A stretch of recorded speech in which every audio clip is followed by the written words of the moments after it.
Alrighty, chat. Let's get started. Sorry for being 45 minutes late.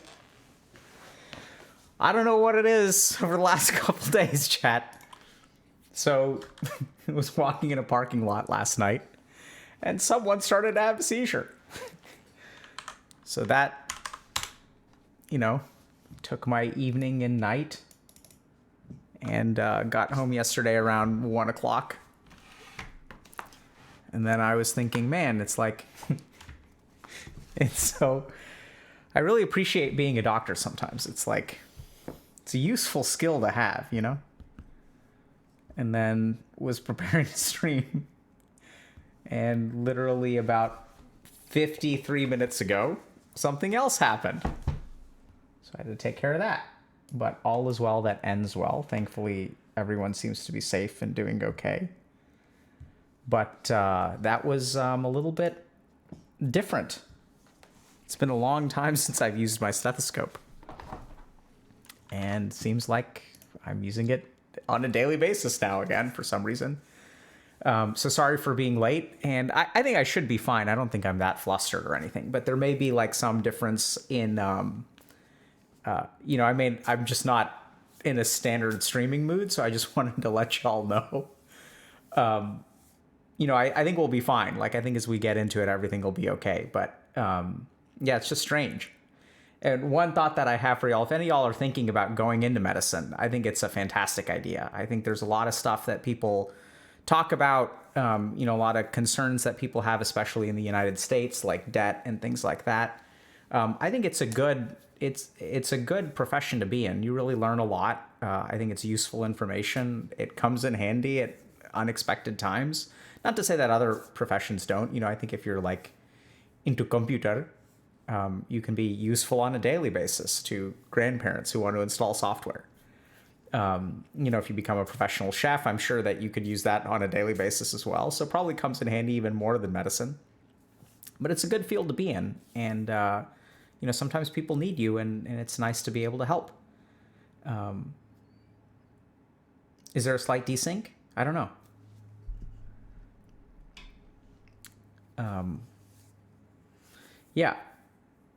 So today, let me just tell y'all what we're going to be doing today. So I guess I should start with the disclaimer and whatnot. So welcome to another, I still have this fan from the hospital. Oh my God, these things are so hard to take off. Welcome to another Healthy Gamer GG stream. My name is Alok Kanoja. I'm a psychiatrist practicing in Boston. And just a reminder that everything we discuss on stream today is intended to be for educational purposes only. Nothing is intended to be taken as medical advice. So if y'all have a medical concern or question, please go see a licensed professional.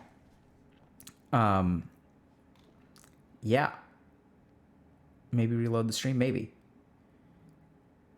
So today, a couple of announcements. Basically one announcement. It's just we're gifting. So Dr. K's guide gift functionality is active. So if you guys want to gift it to someone that if you have someone who's interested in meditation, depression, anxiety, go ahead and you can gift it to them if you want to. So this is something that our community has been asking for. The other big feature that we implemented several weeks ago or months ago now is an index for meditations. So you can search the guide for meditations based on different qualities. So if you want an inquisitive meditation technique or like a breath meditation technique or an inquisitive breath meditation versus a focusing or grounding breath meditation, the meditations have been kind of tagged and sorted. So you can sort based on what you want. Someone's asking, is there going to be a ADHD module? We're going to see. So I think we're still trying to figure out whether the guide is sort of the best way to disseminate certain kinds of information. So we have streams and stuff, which I really enjoy doing. The challenge is that it's hard to sift through, all of our streams and YouTube videos and things like that to find exactly what you're looking for. Whereas the guide is better because it's longitudinal. So today, for example, we're going to be talking about parenting and ADHD. So our topics today are on being emotionally available and forming relationships, the influence of parents on ADHD, and the desire to relive your childhood. That's what we're going to start with. And we'll talk maybe a little bit about feeling guilty for wanting to be alone. So, yeah, so we'll see. So I think we've got, like, we're trying to figure out, you know, if people have suggestions, we're open to them. We're trying to figure out, you know, what's the best way to disseminate different kinds of information. So the reason I like the guides is because they're like start to finish. So, you know, if you catch something on a stream, like there may be like something else before it and something else after it, and it's hard to like string those together. So part of what I really like about the guide is that it, like, you know, it goes like start to finish. So if you like get the depression guide, for example, like what is depression? And the first thing that we talk about is that not all depression is mental illness, right? So people can be depressed and not meet criteria for a clinical illness. Or they can meet criteria for a clinical illness that doesn't capture their circumstance. So the best example I can think of is like if you're someone who's fallen behind in life and all of your peers that you went to high school with are now like in relationships, engaged, getting married, have jobs, going on vacations, posting pictures and things like that. And you're kind of like, you didn't like hit some of those milestones. Like, sure, you may qualify for depression. You may get started on an SSRI and that may help. Like medication could help, but it's not going to fix the fact that you've fallen behind in life. So if you really want to become happy again, how do you recover from falling behind? And so a clinical treatment may absolutely be a part of that, but you know, like that's depression. The challenge is that if you go to a psychiatrist, they may not necessarily ask you about questions like that, right? So they may just diagnose you with a clinical illness and then like give you a medication and send you on your way. And so the point of the guide is that it covers things like, okay, what is clinical depression? Like, what are the features of clinical depression? How do I tell the difference between clinical depression and bipolar disorder? What are the different kinds of treatment for depression? What is meditation? What is medication? What is psychotherapy? How do they rank against each other? Which one should I do? Does yoga work? Do herbal supplements work? What about alternative medicine? So we try to answer all of those questions.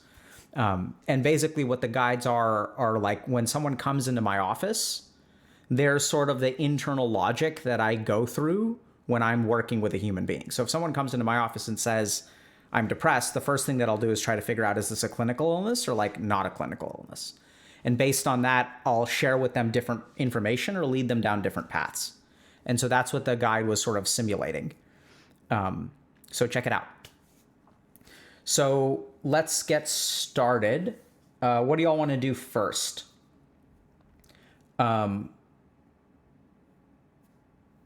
Do y'all want to do being emotionally available in a relationship's worth it? Understanding the parent-child interaction around ADHD? A desire to relive your childhood, like for those of you that feel like you've lost your childhood and want it back again? Or feeling guilty and wanting to be left alone? Can we get a poll? Poll chat?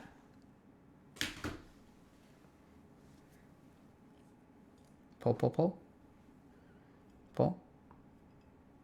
Bueller? Okay. If we can't find a poll, no problem. There we go. It takes time to write it up. Thank you, Tech Teller, Danana, whichever mod is around. Much appreciated.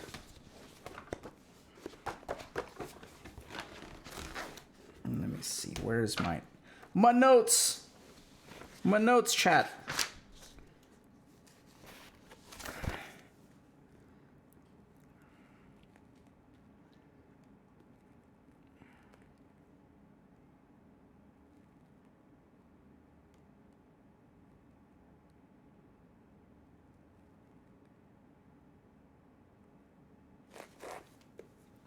Okay. Okay, we're going to start with emotionally. Oh, wow. The parent-child ADHD thing is the least interesting. Okay. Well, if that's what y'all want, we'll do it in that order. So I was expecting people to be really interested in the parent-child ADHD thing. Come on. So be it. Okay, let's take a look.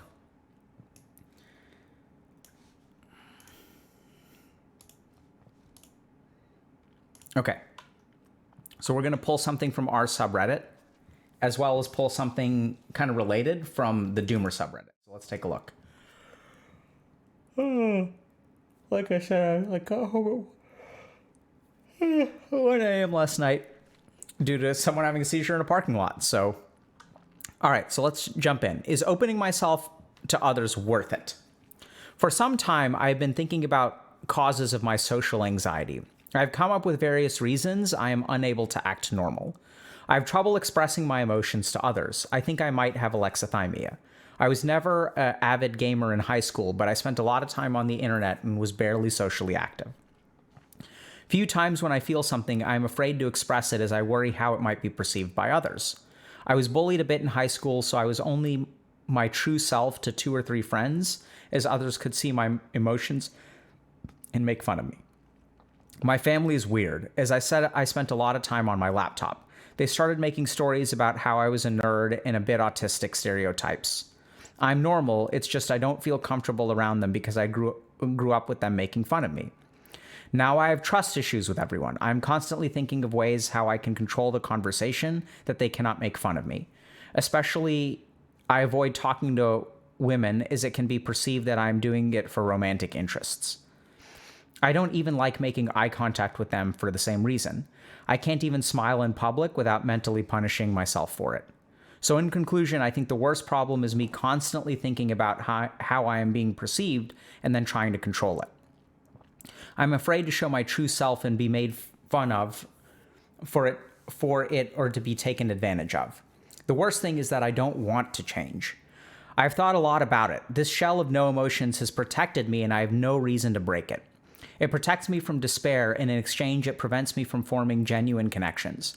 I cannot be happy, but I also cannot be miserable. I will never be in a relationship, but I will never be cheated on or rejected. So if you read till here, you might be wondering if I'm okay with this. Why would I write such a long post? Honestly, I don't know. Maybe I'm not okay with it, or maybe I'm just curious about what others think about it. Man, I love this community. It's great. I mean, it's unfortunate this person is in this situation, but I think that this post is fantastic. So let's try to summarize. So this is a person who notices that they close themselves off from other people, but I don't want to change. And it's kind of interesting, right? So this person is like, I don't want to change. I don't know if that's a good thing or a bad thing, but why do they call it the worst thing? Why is this the worst thing, right? Why is it the best thing is that I've discovered that I don't need to change? Y'all get that? So we're gonna talk about this, right? So this is a person who grew up having difficulty expressing their emotions, spent a lot of time on the internet. Family was also really, really unsupportive, right? And even like very critical of this person. This person got bullied a lot. And so as a result, they have difficulty forming relationships. Anytime they try to form relationships, what we see is that like they punish themselves, right? So like they punish themselves and then it seems like interacting with other human beings is a torture for them. Like they're constantly like talking to themselves in their own head and things like that. They're afraid that people are going to make fun of them.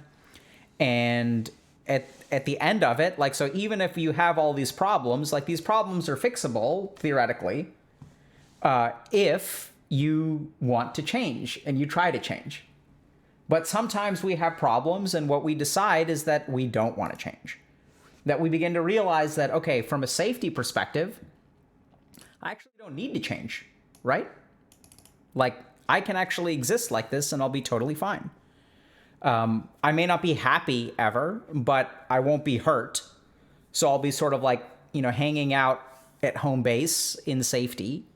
And I would prefer that. I would prefer like safety to risking being hurt and having some kind of fulfilling relationship. So this, unfortunately, is a really, really common problem. And the way that we're going to talk about it, we're going to take sort of 3 approaches to it. The first is sort of like internally, psychologically, how we get to this place, right? So what's going on in this person's mind? How did we get to the way that this mind functions? The second thing that we're going to talk about is externally, like what are some of the things that we can do, or even externally, what are the things that propagate this kind of situation or thinking? And you may say, like, externally, what does that mean? And basically, we're talking about social interactions, right? So we're talking about interpersonal relationships. So if we really want to understand why we don't want to change our interpersonal relationships, we can't just look within our own mind. We also have to look at the outside world because there's an interpersonal component. The third thing that we're going to do is sort of approach it more abstractly or almost more spiritually about this question of like, what should I do? Should I open myself up to a lack of safety, or should I be like neutral, right? Should I stay safe, or should I like play it risky? Should I live a life that is sort of like safe but unfulfilling? Or should I sacrifice safety for a chance at fulfillment? So this is, I think it's really important when we're kind of looking at this sort of situation that we really look at all three of these dimensions, the internal, the external, and sort of like the spiritual, okay? So let's start with the internal. So I'm going to start with something, and what we're going to focus on today is self-dialogue, okay? And the reason I want to focus on this is because I want y'all to understand that, like, basically, you can use these abstract terms, like, I have trouble expressing my emotions to others, okay. I think I might have alexithymia, okay. These are like abstract terms, but when it comes down to it, when you try to actually make a change in a moment in time, these are the kinds of things that are going to keep you from changing, right? I can't even make eye contact with them. I can't even smile in public. So without mentally punishing myself for it. So like we can talk about alexithymia in the theoretical sense. We can talk about emotions in the theoretical sense. We can talk about upbringing and bullying and all that kind of stuff. But at the end of the day, things like bullying, family dynamics, alexithymia, all of these are abstract concepts that are going to boil down to I can't even smile, right? This is the experience in the moment. That as long as this experience is here, like you can talk about this stuff as long as you want to, but this person is going to have a lot of difficulty as long as their mind is producing these kinds of thoughts and self-punishment. Okay? And so this is where, if we really want to like change this, like if we could change one person, one thing in this entire post, if we could change this thing within this person, their ability to socially engage would transform drastically, right? Like if you think about if I want to form a healthy relationship, it's going to be like the biggest handicap here is that this person can't even smile in public without punishing themselves. And so then if you think about, okay, like what kind of social relationships are you going to form if you can't smile in public? Like you may form good relationships, but you're seriously giving yourself a huge handicap, right? Because like, let's look at this. Like smiling is like one of the best things that you can do, right? Smiling is OP. It's like the most OP social thing that you can do. So even when you smile, like here I am smiling like an idiot on the internet, and you at home are going to be smiling back. And like, you're going to be feeling kind of good about it, even though there's nothing going on. There's nothing happening right now. I'm not saying anything funny. I'm not doing anything useful. I'm just smiling like an idiot. And then like you smile too. And so the cool thing is people have done studies on this where our facial expressions are reciprocal.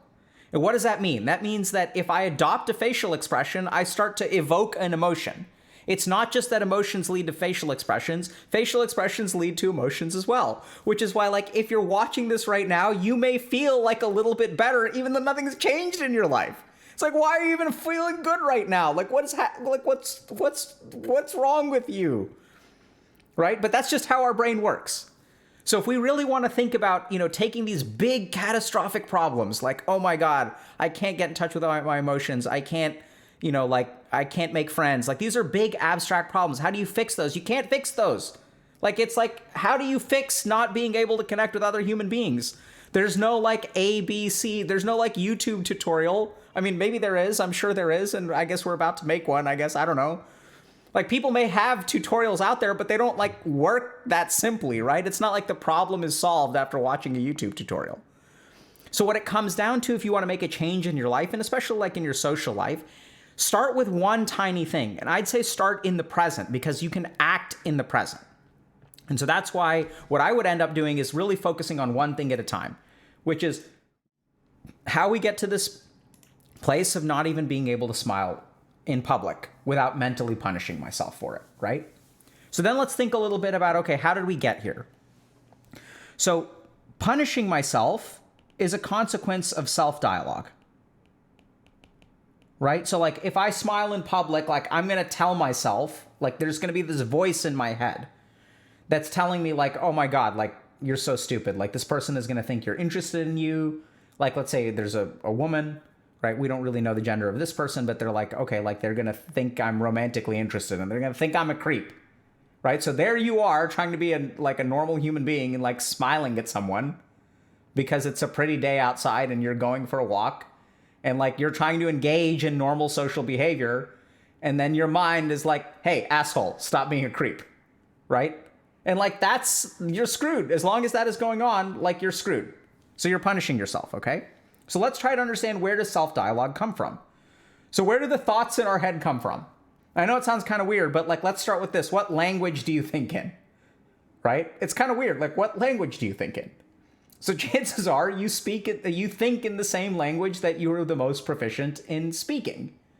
And so if we just think about that very, very like rudimentarily scientifically, we think the thoughts that were like taught to us, right? So if I was taught English, I'm going to think in English. And so what happens with self-dialogue is that self-dialogue is what our mind learns based on what we're told. So if I have a family that calls me a nerd and calls me an idiot, and if I have people that bully me, this is going to be the language that I internalize, right? So this is going to lead to self-dialogue. This is going to lead to self-dialogue. So I want you guys to like think about this as like a toxic family environment that like transmits a computer virus to you, right? So that what happens is like we've got, you've got this self-dialogue, and originally it comes from them. So they're like, there's your family out here, and there's like toxicity, right? And then there's like you over here. And then over time, they transmit this computer virus to you. And then it starts running in your head, right? Because remember that like the stuff that goes on in your head, your thought processes are like programmed. So it's like now you've downloaded this computer virus through chronic exposure. You've been like browsing some unsavory sites and, meeting hot singles in your area and like downloading random weird crypto NFT apps and doing other kinds of things with penis enlargement and whatnot. And so you've been like, once you expose yourself to like that part of the internet, like you're going to get a computer virus. And in the same way, if you have, bullies that are constantly talking to you, if you have family members that are constantly talking to you, they're going to like actually alter your self-dialogue. And so your mind is going to learn the thoughts that it produces are going to be the thoughts that it's exposed to. So the yogis kind of understood this, and they sort of like really emphasized the cultivation of certain kinds of thoughts. And so why did they use the word cultivation instead of creation? It's because you can't just force yourself to think something. So this is where people will kind of talk about, I call it toxic positivity. But what a lot of people will say to self-dialogue is that like you should just think positive thoughts. Just like look at the silver lining. Like, don't be such a negative Nelly or negative Nancy or negative Nathan or whatever. Negative Nandu, like whatever. I think the problem though is that sort of denying the way that you feel and forcing yourself to think positively about things is in and of itself like a lack of acceptance, right? So then if you have someone who is used to punishing themselves, right? They've got this computer virus and you're like, think positively. And then what this person is going to say in their mind is like, why can't you be more positive, dumbass? Right? Like the complex in your mind, the computer virus is going to hijack this thing. And so like the positivity becomes a manifestation of negativity. And so it's like, it just doesn't kind of work like that, right? So instead what you need to do is be super, super careful about what influences you can cultivate. We'll talk about that in a second from an external perspective. But the key thing here is like it starts with just recognizing that this self-punishment doesn't actually come from you, it comes from your mind, right? So the next time that you have a thought that, I can't even smile without punishing myself. Just like look at that thought and look at where it comes from. And then start to ask yourself, like, where did I learn to punish myself? Like, where is this thought coming from? Is it truly coming from me or is it coming from somewhere else? Because what you'll inevitably discover is that it's actually not coming from you. And if people are confused about this, what I'd say is like, you know, if you want to understand your self-dialogue, like a good thing to do is go for a walk by yourself in the woods, right? Read a good book. Take a bath. Just be by yourself for a little bit and see like what comes up. Like if you go do some of these things, right, you may have some kind of negativity that pops up. So you may have a bunch of negativity that's been stored up that starts to fill in an empty mind. Like if your mind is a vacuum and you've got like all this negativity and you kind of like create a vacuum, like it's gonna, like a couple of these thoughts are gonna move in here. But what you'll find is that doing some of these practices, or meditate is a really good one,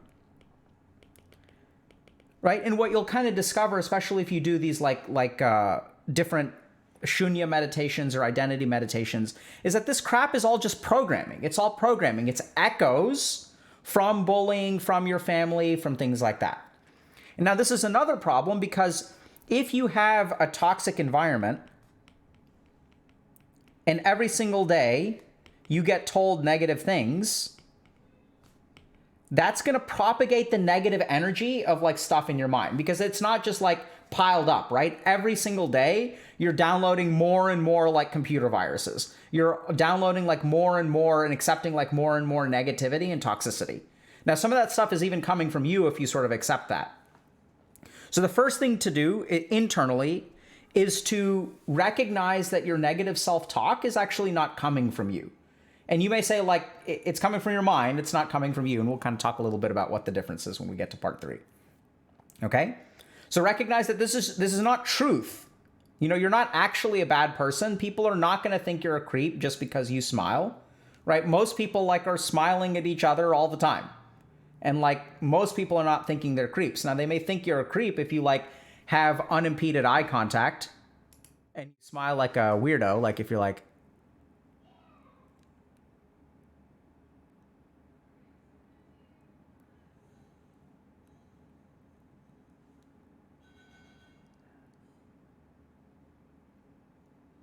right? If you do that, it's going to be creepy. But don't do that. Just smile like a regular person. All right? You guys get that? So like this is the other thing, right? So this is the cool thing. Oh, whoops. So this is the other thing. Like limbically, like you guys can tell the difference, right? So like how did that feel for me to smile at you like that? So this is what's really cool about like humans, is we can like communicate all kinds of stuff. We can communicate positive stuff. We can communicate negative stuff. And so chances are you're not going to be like smiling like that. You have to try really, really hard to like smile like that. Or maybe you're like daydreaming and you're just like looking in someone's direction and they're going to think you're creepy. Like that could happen too. But generally speaking, just be aware of where your internal self-dialogue is coming from, right? So like, where is it coming from? And recognize, oh, these are not my thoughts actually. These are the lingering echoes from thoughts past. Okay? Now, let's move on to external. So here's the other thing that I think that, no. Work. Okay. We may have lost. Okay. So we'll just talk about it. Oh, no. Are we good? Are we good? Yes, we're back. We're back, chat. Okay. So now let's talk about the external. Now, this is the kind of thing that I think gets underemphasized. So a lot of times when people say like, oh, I'm punishing myself and like I can't handle other people, especially if you go see like a psychologist or therapist, what we're going to do is we're going to focus on the internal, right? Because you think the problem is within you. And so I have these kinds of thoughts, and Dr. K fell into the same problem, which is like, oh, let's look at your thoughts. Let's look at your history. Let's look at what's going on inside you. But remember that this is a post about interpersonal dynamics. So if we're going to look at interpersonal dynamics, we should look at like external things. And so the problem with people who, are afraid of connecting with other people. So if I'm afraid of connection, what this sort of results in, kind of for lack of a better term, is like you want to be accepted by other people, right? So I want acceptance. And so as you enter into relationships, your wanting acceptance kind of like creates this weird dynamic where like you're always thinking about yourself. You're thinking, and we can kind of see this over here, right? So you're thinking that like, what was this person kind of saying? Oh yeah, so I'm afraid to show my true self and be made fun of or taken advantage of. So what this person is kind of thinking in this moment is like, I'm over here, right? And then there's like the judge, jury, and executioner over here, and they're going to be like looking at me, right? The scrutiny is all over here. The judgment is all this way, right? The judgment flows over here. So I know it sounds kind of weird, but like one of the most important things you can do in this situation is start being critical of others, and specifically who you hang out with. Now, when I say critical, I don't mean criticize them. So I'm using the term in a kind of a unique way. Maybe another way to do it is like be discriminate. That's also a term with the wrong connotation. I'm using it in the yogic context. So be selective. Let's use the term selective, actually. So by critical, I mean like be a critical thinker, right? So when you start hanging out with people, so oftentimes people like this will go to a party, and the default assumption anytime you hang out with someone is I have to get this person to like me. I need this person to accept me. I need this person to like think that I'm a good person, right? That's the default thought. And we're just so in our own heads that we're so busy judging ourselves that we're not even judging the other person. We're not judging like, is this person's esteem even worth me working for? Do I even care what this person thinks? Is this person's opinion of me like worth anything? Or is this person actually like not a good person for me to spend time with? Is this person actually like not the right kind of person that I need?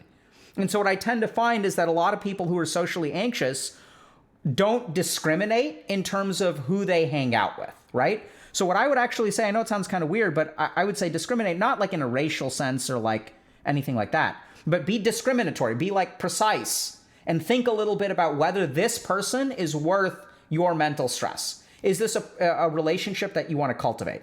And I think that this kind of thing people don't actually do, right? They're not discriminatory, critical, analytical for other people, like towards other people. And once again, I'm not saying criticize them, right? It's just in your own mind, you don't have to tell them this stuff. But it's like if let's say that I'll say like, okay, you want to play D&D, right? So what a lot of people will do is they'll just like sort of find the first D&D group that they come across, and then they'll try to get that D&D group to like them. But instead, you don't want to do that, actually. What you want to do is like have 3 meetings with 3 different D&D groups and try to ask yourself this question. So in that moment, so when you interact with other people, all of your attention is internally focused. What do they think? And so one way to stop self-dialogue is to like externally focus it. What do I think about them? Start to be critical. Is this actually a D&D group that I would participate in? So as you sit with a group of people, start to be like, diagnostic and critical, and start to think like, okay, are these people that do they appear to be emotionally supportive? Like, let's just look at how they interact with each other.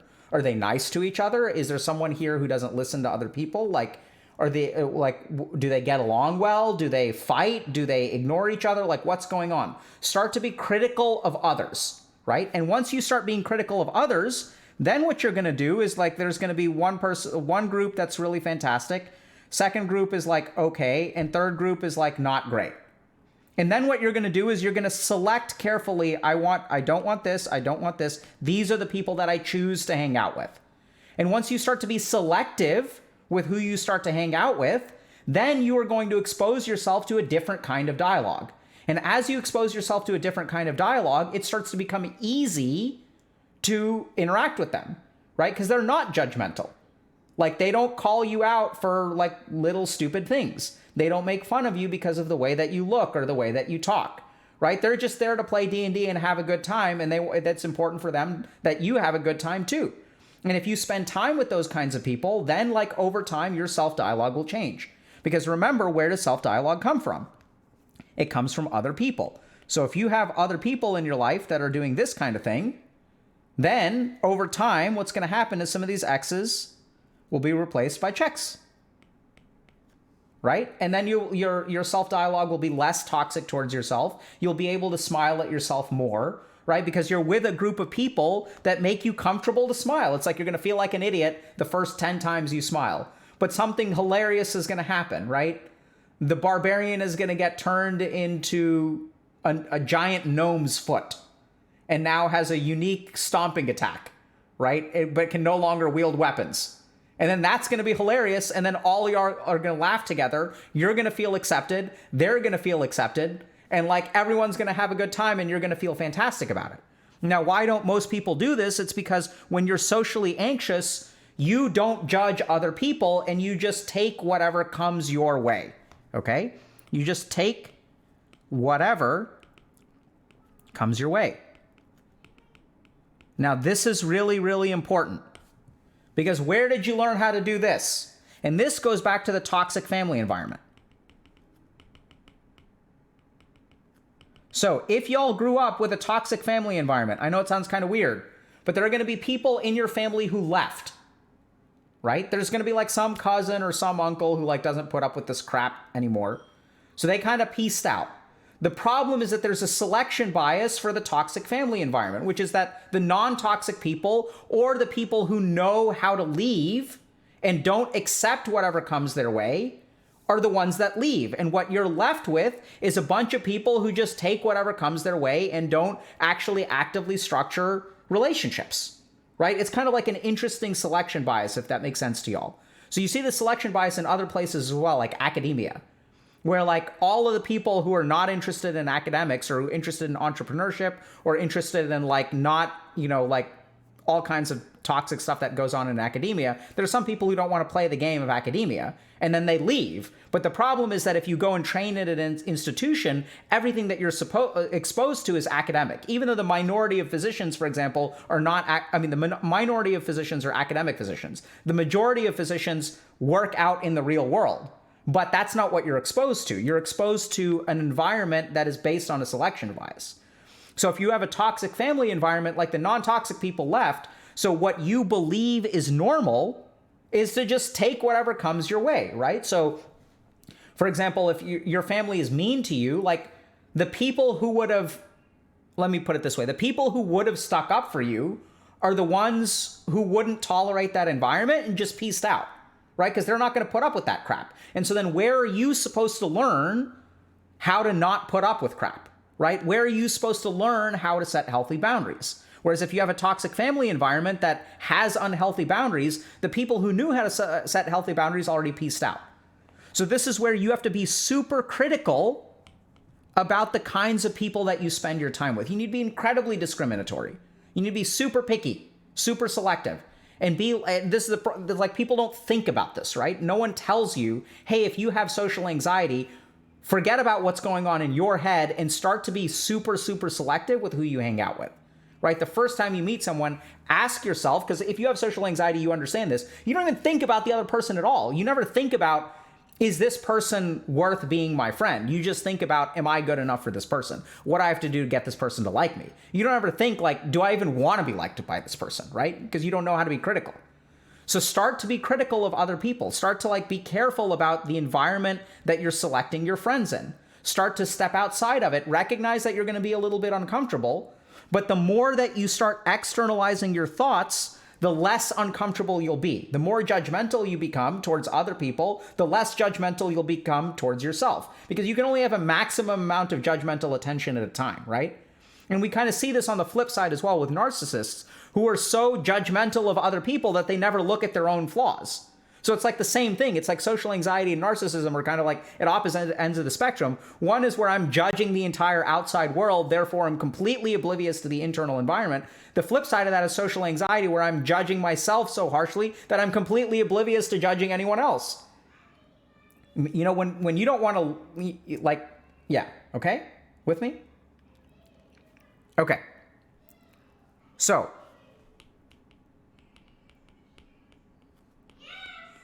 now on to the spiritual path. So at the end of the day, what we have to kind of end up doing is just grappling with this, okay? So worst thing is that I don't want to change. This shell of no emotions have protected me and I have no reason to break it. Okay, so I'm going to start by sort of saying subconsciously, I think you do want to change. You recognize it's a problem. Otherwise, you wouldn't call it the worst thing. Otherwise, you would have called it the best thing. So the problem is there. So let's think a little bit about, how do you change? So I think this post is excellent because it has the first important step. Okay, this seems to not be working right now, so we're just going to switch. So it has the first most important step, which is like awareness of the problem and awareness of your inability to change. So if you want to change anything in your life, what you need to do is start by becoming aware of it, right? Start by acknowledging it and understanding that it is a thing. And so this is where this person has actually taken 2 steps forward. So the first step forward that they took is, I want to be isolated, right? Or like I have trouble interacting I have social anxiety. Let's just call it that. That's step number 1 in terms of understanding things. Step number 2 is I don't want to change, because now you have awareness of that problem. Does that make sense? So like this is where, if you kind of think about, like, in addiction psychiatry, we have this concept called insight. And so people who are addicted oftentimes will be in denial. Oh, my alcohol isn't a problem. My marijuana isn't a problem. My video gaming isn't a problem. It's not a problem. So they'll be in denial. So that's like not understanding that there's a problem. So the step after that is insight. Oh, there is a problem. Once you move past insight, the next step is conflict or ambivalence or not wanting to change. And so like even acknowledging that you don't want to change is the first step to change. Because if you don't recognize that you don't want to change, like if you haven't sort of even considered changing, right, then like you have to, does that make sense? Like you can't, I feel like I just am not explaining it well. So let me try that again. So if you're in denial, the question of change or not wanting to change doesn't matter at all. Like we are not even there yet. If there's no problem, then there's no need to change. So the concept of change has not entered your mind. So the first problem is denial. So you kind of like overcome that. And the next problem is like recognizing that you can change, but don't want to. And so if you admit to yourself, I don't want to change, that's actually the first step to changing, right? Because you can admit to yourself that there's a part of me that doesn't want to change. There's a part of me that prefers safety.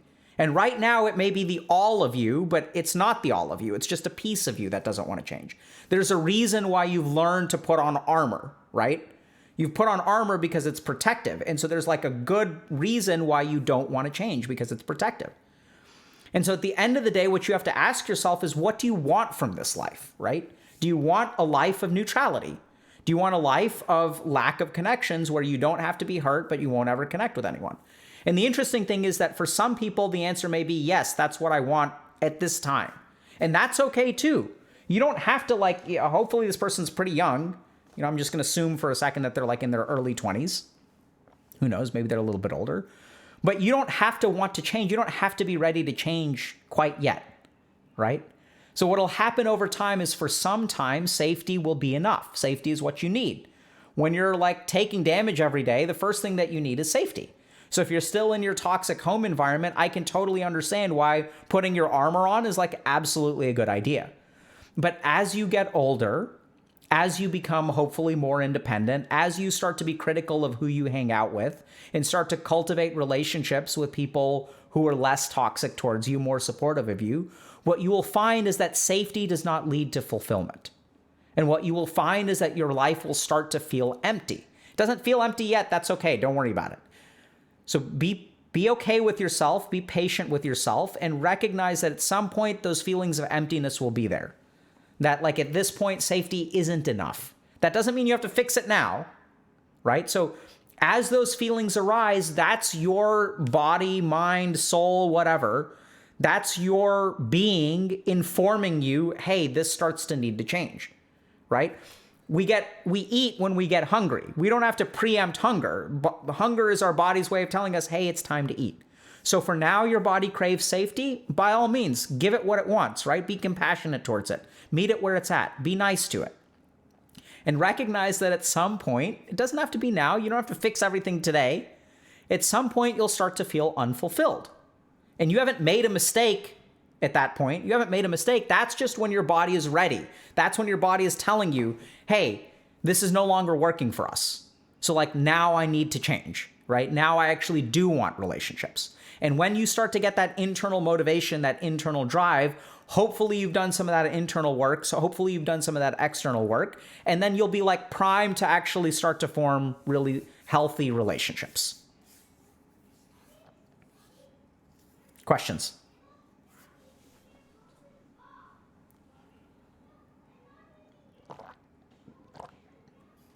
Someone's asking, what if you find out too late? This is the problem. There is no such thing as too late. What does that mean? Too late. Like, see, that's your mind telling, like, what is too late? Show me too late. Right? Like, why is 40 too late? Like, where does the concept of too late come from?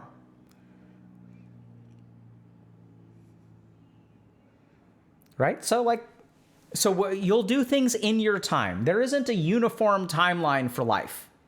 There isn't a uniform timeline for other people. Right? And if you miss the boat, so someone's saying, like, let's say you want to have kids, but you decide you want to have kids at the age of like 68. And then you're like, oh man, I missed my window. Then you've missed your window. So what? Right? There are a lot of things in life that you're going to miss. I'm not going to ever get to see the surface of Neptune. I'm never going to get to travel to another star. I'm never going to get to eat whatever food you can eat in Zimbabwe. Right? There are lots of experiences in life that I'm going to miss. That's just life. In fact, I don't know if you'll get this, but the majority of what life has to offer, like the vast majority of what life has to offer, if you think about the human experiences of falling in love with, a priestess of Isis in ancient Egypt, that is an experience I'm never going to have. Is it a wonderful experience? I imagine so. Sounds dope, but it's something I'm never going to have. The plethora of experiences that we're never going to have in life is like, we're going to have 0.000000001% or less of experiences in life. Why do you stress out about just one? Right? What is, like, that's okay. Like, there are all kinds of things that you're never going to experience. Why do we get hung up in them? Right? So figure out where that desire comes from. Figure out, I'm not saying that I'm not saying this is easy, but I'm saying, like, be a little bit critical of yourself and start to think a little bit about, okay, so there are all kinds of things that I haven't experienced and I wanted those things. Well, that's a pretty common universal experience, right? Wanting something that you can't have.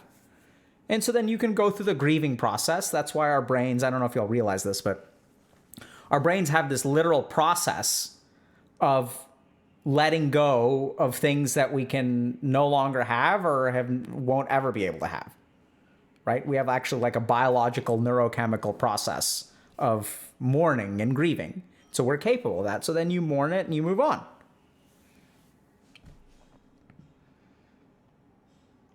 Right? Yeah. So which Pepe is this? Pepe hands. Right?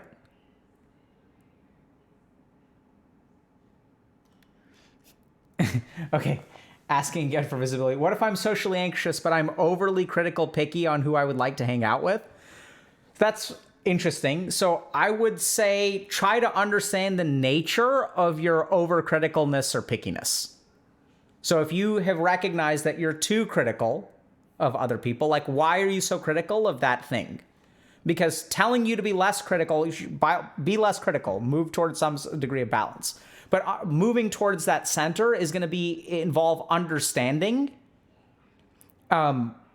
where that criticalness comes from, right? And like there may be some degree of like your mind is like telling you that this thing won't work, whereas like you need to just kind of give it a shot, right? Maybe you had overly bad experiences that you know, like you just need like more data, like you need more data points and hang out with different people, and you'll find that those experiences are rare. Maybe you need to be careful about the kinds of environment that you hang out with. So I'll give you guys an example. So, so sometimes I have patients who are in rehabs, and the tricky thing about being in rehab is it's really easy to fall in love in rehab.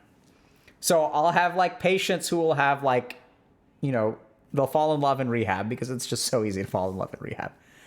And then you're in love, they're in love, y'all are both sober, you get together, you have like a shared goal, we're going to be sober together. And like, don't get me wrong, I've seen a couple of really awesome relationships come out of rehab. Even like, so I'm thinking of a couple in particular, like rehabs that I've worked at, where even like the psychologists there or staff there are in recovery themselves, and they met their partner in rehab. So them and their partner are in recovery together. So you can absolutely do it. But the tricky thing is that, like, you know, if you're meeting people in rehab, like you may not be like mentally ready for a relationship because you're withdrawing off of a drug and you use it as a coping mechanism and all this kind of stuff. And so it's like tension arises within the relationship. One of y'all relapses. And if you're dating someone who just relapsed and you're in early recovery, it like drastically increases your chances of relapse. And so over time, you kind of like, then you relapse, and then you're in a string of bad relationships, and you go get sober again. You feel good. You feel connected to yourself. And like, yeah, life is beautiful. Like, I'm sober. I'm going to do it this time. And there's this beautiful person who's also doing it, and they're an inspiration, and they're sharing about their life and their experience. And oh my God, this person's awesome. You fall in love again. And then you do it again. And then you do it again. And then you start to be critical of relationships as a whole. And you're like, screw this. All relationships suck. But the truth is, not all relationships suck. You're just like shopping in the wrong section, you know? Like you're just sort of selecting for people consistently in a particular way. So if you're overcritical of people, I would be careful about where you got that overcriticalness.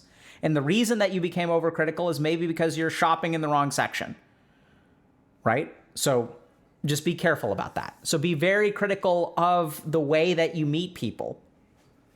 And maybe you were taught to be critical of other people because the reason you're socially anxious is because your parents were overly critical of everyone around you. Maybe you grew up in a rich neighborhood where people were super petty, and your parents were like, you know, screw this person is bad, and this person didn't go to Harvard, and this person isn't driving a Maserati, and this person is, oh my God, did you see what they were wearing? Did you see their shoes? Oh my God, like I can't believe like they don't even have an iPhone 15 or whatever iteration we're on, because it seems to be speeding up. And so just be careful about where those thoughts come from, right? Scrolling past tons of Pepe ants. I'm catching up with chat. Okay. No, not all rich people are petty. I'm using an example of petty as a rich person. You know, poor people who are petty too. Pettiness is part of the human condition.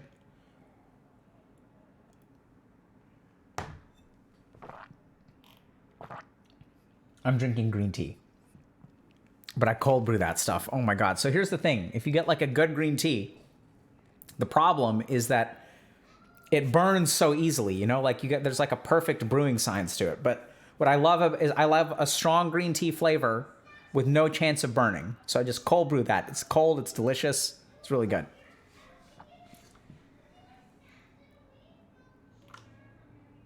Okay. Oh my God, cold brew green tea feels so acidic in my stomach. Sorry, bro. Signs you're ready for a relationship. Yeah, so signs you're ready for a relationship. Okay, here's the biggest sign that you're ready for a relationship. You're comfortable with yourself. So the biggest problem that I see in people who want relationships is that they use the relationship to try to fix internal problems, which, don't get me wrong, relationships can absolutely help internal problems. But if you really want to be ready for a relationship, you got to be okay with who you are. So once you're okay with who you are, then you're really ready for a relationship. That being said, a lot of people get into successful relationships without being ready. Like I wasn't ready for a relationship. I got into one, and then we ended up getting married, you know, so we got there together.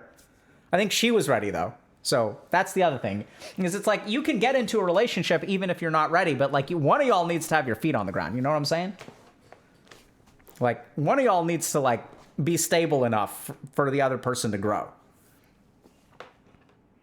Yeah, you need one person to carry. Beautifully said, Yan Ro. Right?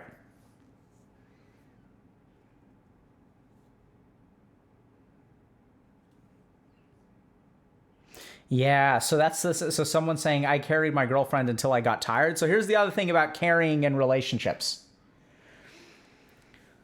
So, I said you should enter into a relationship when you are ready, like when you feel comfortable with yourself. And you need one whole person, generally speaking, for a relationship to work. The tricky thing is that you can't have one person carrying the whole relationship all the time, right? So if you're doing the carrying in relationship, at some point, like that's got to even out. Like you can't carry forever, right? So like someone can support your growth, but then it's your job, if you're kind of the broken one in the relationship, to like work on yourself. And then if you work on yourself for a while, then you should start like lifting that load, right? The heavy load, and then you'll lift it together. And if you both lift it together, then you're going to be really fantastic. Like then you'll have a healthy relationship. Which brings me to one of the greatest fears of people who carry others in relationships, which is that I'm going to carry your broken ass, and then once you get better, you're going to leave me for someone else. This, unfortunately, is a very common occurrence, right? So there are a lot of people, I've seen this a lot, once again, in addictions and mental health and things like that, where you meet someone who is stable and really cares about you, and like you're kind of like broken and in a bad place and stuff like that. And then you enter into a relationship and something funny can start to happen, which is that as the broken person gets better, the carrying person can start to get worried. And then like the relationship goes one of three directions. The first direction is that, this is kind of weird and toxic, but y'all will see this, where both people realize that in order for this relationship to work, I need to be the caretaker and you need to be taken care of. So they will actually propagate and enable like dependent behavior. This is how you kind of get to like codependency or dependency, right? Second thing, so it's like you'll actually sabotage your partner's independence. And over time, that will start to become toxic. It may be stable, may work for some people, but like you'll sort of, propagate that dependence. Second thing that'll happen is that, you'll like both, so the broken person will start to get better. That'll be like kind of confusing for everyone involved, because now I don't need you to take care of me. I can start taking care of you. And then if y'all like navigate that really well, it can also be a little bit tricky because there's a lot of ego wrapped up in there, right? So if I'm the caretaker, so we'll see this a lot, for example, if you have one partner who, so let's say that like I'm married to a woman who's in medical school and like I work at a school. So during the 4 years that she's in medical school, I'm supporting both of us with like my $45K a year salary. And then like after she finishes medical school, like she starts making like $250K a year and I'm like making $40K a year. And that can be like really, really challenging and stressful for our relationship. Even though the amount of money that we have now is like way bigger, what does that mean for me? What does it mean for me as a man? Like, what does it mean for me as a society? Is she going to have people telling her like, oh, you can do better than him, he's just a teacher? There's going to be like, other residents that she's going to be hanging out with and stuff like that. So there's like all kinds of different pressures that can start to change the dynamic of relationships. We see the flip side of it as well, where men will go through medical school, be supported by wife number one, they'll divorce them and move on to wife number two. And so this kind of thing happens, right? So there's stresses when people grow in relationships because one person was dependent, one person was independent. And so we have to just be like super mature about that and kind of like recognize that these changes are going to start to happen and things like that. And so as we talk about it, and if we're really invested in each other, then like we'll make that work. And then option number 3 is that you take care of the person, they start to be on their own 2 feet.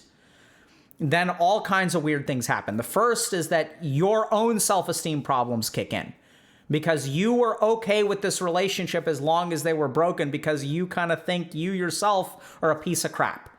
And so what'll happen is like as the other person starts to get better, your own self-esteem, which you were keeping at bay because you were taking care of someone else, now starts to arise. Oh, this person actually deserves better than me. Like I was super comfortable in this relationship as long as like this person was falling apart, because then it's kind of on my level and I can be a good person. I can be a supportive person.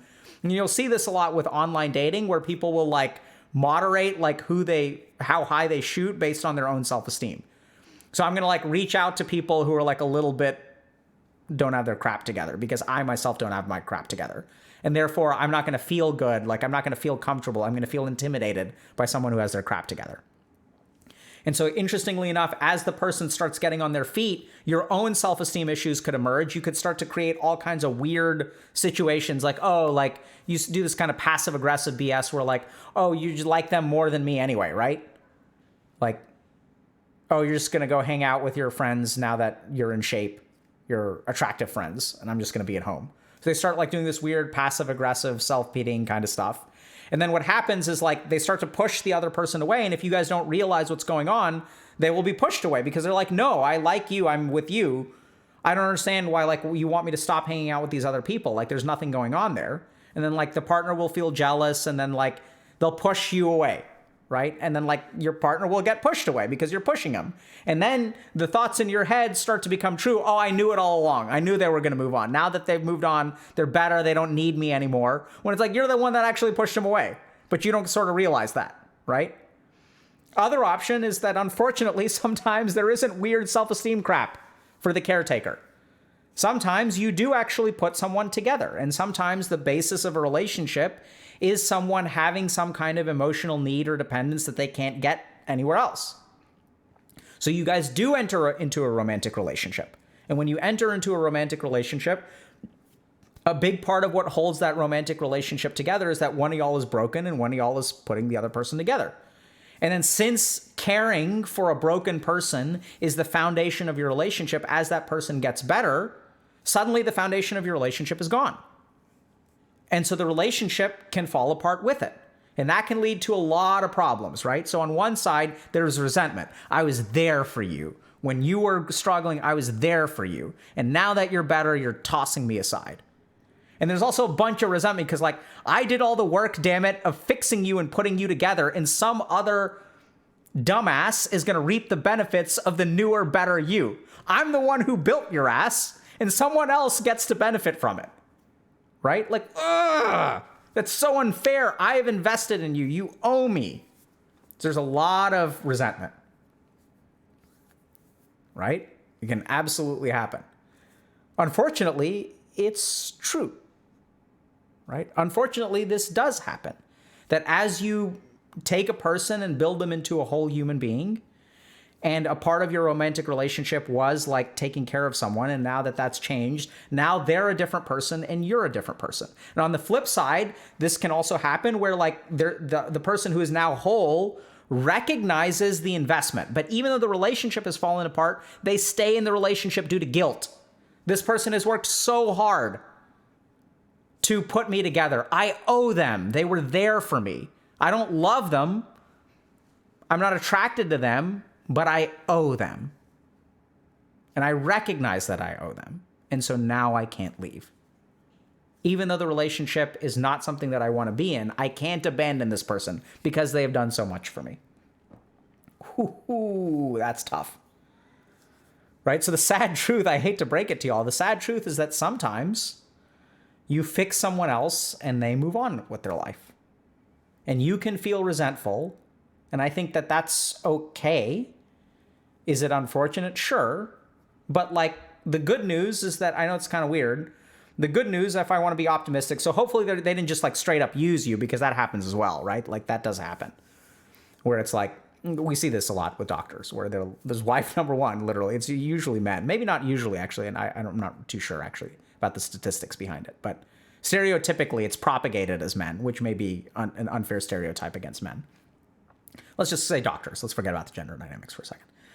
So, like there's like partner number one is like paying the bills while partner number two is becoming a lawyer, a doctor, or like some other like, getting their PhD. And then like once they have more money, like I'm going to trade you in for the newer, shinier model because now I make much more money and I'm more capable and I'm more accomplished. And like, unfortunately that does happen. And this is where like, what I'd say is that, at the end of the day, like not all relationships last forever, right? People change and grow in different ways. And is it unfair that you invested in this person? Like, yeah, it's absolutely unfair. And at the same time, if that's what you have to bring to a relationship, the good news is that if you're committed to relationships, hopefully the next person you find will be like equally committed. And you shouldn't necessarily turn sad and resentful. Maybe you should be a little bit more critical and a little bit more discerning and a little bit careful who you date. But if that's what you have to offer into a relationship, I'm optimistic that you will find someone else who will offer the same thing to you, and then y'all will be fine. And similarly, for your partner, sometimes we change, right? Like human beings change over time. Like if we start dating when we're 19 and then like at the age of 24, we're different people. So it's okay to grow out of love. And then hopefully that person will find someone who's good for them. But if that person is a social ladder climber, they will find probably other people who are social ladder climbers as well. And then they will get out climbed or they will climb again. And then they're going to be one of these people who gets like married 3 times, right? Yeah, I upgraded this one. Now I'm with this one. And then the irony is that they get upgraded. They get out upgraded, right? Then their third partner is like, yeah, I'm going to like replace you with someone else. So at the end of the day, it's karma. So you make it's your bed to make, you get to lie in it. And unfortunately, I wish the world was a place where if you invest in fixing another human being, you get compensated for it. But that's where I'd say like your compensation is karmic. And unfortunately, that's the only thing that you can be guaranteed. Anyway, that was a tangent. I don't know how y'all feel about that.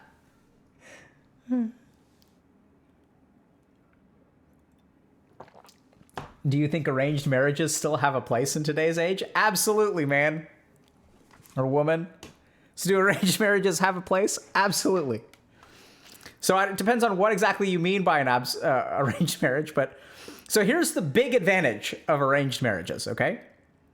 So there's like a whole spectrum. So it's not like there's just one kind of arranged marriage. So I'm not so sure that I'm a huge fan of like the truly arranged marriage where you like meet your partner. Like my grandmother had a marriage like this where she like met my grandfather for a total of like 2 hours before they got married. So they saw each other for like an hour twice and then they got married. I don't know that I'm a huge fan of that. But the modern arranged marriage, at least in Indian culture, is basically the reverse of like the more Western style of dating or the American style of dating. So in the American style of dating, you meet someone, you date someone for a while, and then there's this meet the parents phase, right? Like you're dating for a year, you invite them over for Christmas, you meet the parents like them or don't like them, like whatever. And then your family approves or disapproves. And then based on that, you're kind of stuck in this situation where if your family doesn't like them, but you like them, you can that can cause problems with your family. Like, do you tell your family to go screw themselves as a person I'm marrying? I need you guys to get behind it. Maybe that works. Maybe that doesn't. Maybe your family learns to like it. Maybe they're just like, there's just a mutual respect, but y'all don't like each other. It can cause problems. So the modern Indian arranged marriage is the opposite of that. So your parents meet the person first. They actually there's a pre-approval process for your loan. You don't have to get approved when you're like buying the house. We're going to pre-approve you right now. So the parents will vet people for you, and then they will present you with a list of candidates, and then you go on dates with them. So the parental part starts first. The vetting happens first. Then you go on dates, and then you pick based on who you like, right? It's not like you just show up. I mean, both versions happen. And so the other interesting thing, which I know it's shocking for 24-year-olds to understand, it's going to be what I'm going to say is about to be blasphemous, is maybe, hold on a second, maybe your parents know you and what you like better than you know yourself. And also maybe your parents understand more about what it takes to have a successful marriage than you do. It's possible. It's possible that they have more experience in marriage. And it's possible that they watched you grow up and understand your likes and your dislikes and understand that even though this person that you're dating is mega hot, they're not going to make you happy, which they may have some insight into because they birthed you and raised you and know what makes you tick. And also maybe they know what it's like to have a successful marriage. So it's possible, I know it's shocking, that your parents may know things about you that you don't realize yourself. And then what happens is we have people who are dating for a while and then they never find the one. And they're like, oh, there are no good men out there. There are no good women out there. It's maybe you should listen to your parents, right? It's possible. So people were asking, does arranged marriage have a space today? Absolutely, man. I think it has space. I'm not necessarily saying you should do it. I'm not saying it's better than dating. But the question, let's be precise. The question was, does it have space? I think there are advantages. Absolutely. Right? So it just depends. It depends. Because there are parents out there who are good parents and do know you really well. And there are parents out there who are bad parents who are divorced and don't know you at all. And so that's like a problem, because sometimes you'll have arranged marriages with parents who don't know you or don't care about what you actually want. And they're like, this is what's good for you, Alok. I know what is good for you. You need this kind of person. It's good. It's good. I know. And it's like, no, Dad, you don't know. Right? So it just depends. It depends on the situation. How well do your parents know you? How healthy is your parents' marriage? Would you do they have a successful marriage? Do they know what it takes? Right? So I think arranged marriage has a place. It's kind of it's just the vetting happens first. In the version that I can get behind, the vetting happens first. And as a father of daughters, the thought of arranged marriage is actually quite comforting to me. It's if I got to pre-approve who my daughters would date one day, that'd be great. It's terrifying, y'all. I don't know if you guys get how terrifying it is to have daughters. I mean, I imagine, I don't know if it's similar for sons or what. I just can't comment. But it's just scary. It's hard to describe. So I didn't understand the meaning of fear until I had kids. It's so strange. It's a very visceral experience. I remember in the first couple of weeks, I started to feel this deep, deep fear within myself that I'd never experienced before. That was just profound. So we'll see. Anyway, next one.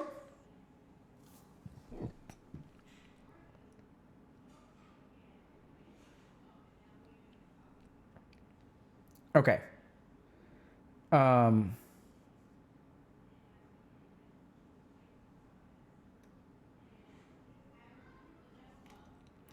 Yeah, so I'm seeing a lot of more detailed questions about social anxiety and being critical of the people around you, which I think are fantastic.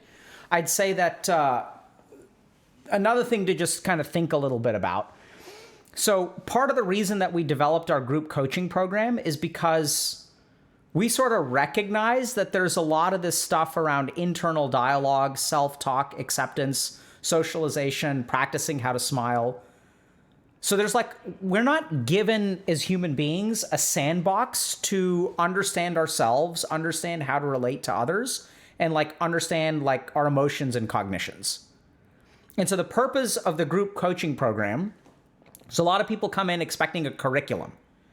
But that's literally it's kind of hard because we sort of debate people into it, which is that it's sort of like a sandbox where you can do all of this stuff, right? So you're going to learn some stuff about yourself. You're going to learn about your cognitions. You're going to learn about your emotions. You're going to learn about how to relate to other people, how to pay attention to other people, how to open up and be vulnerable, how to understand what you're feeling. All that stuff happens in group.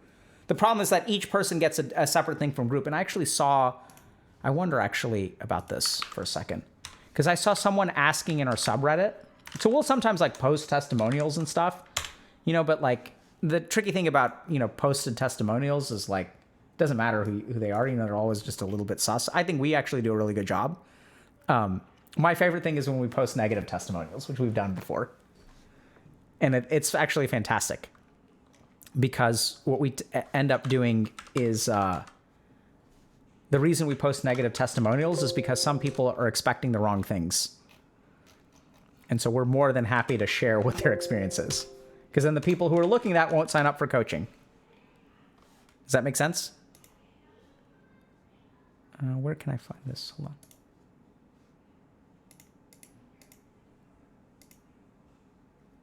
on. Okay. I thought there was a post where someone was asking about what was your experience like, but maybe it disappeared. Did y'all see that? Am I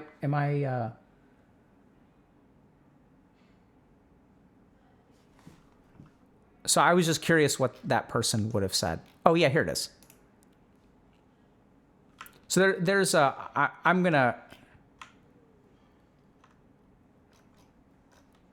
just post it here. Y'all can read it. So someone posted the other day about testimonials, like what the group is like, and it looks like someone responded. So you guys can look at that. That's not us. That's just someone from our community is talking about what you'll get and what you won't get.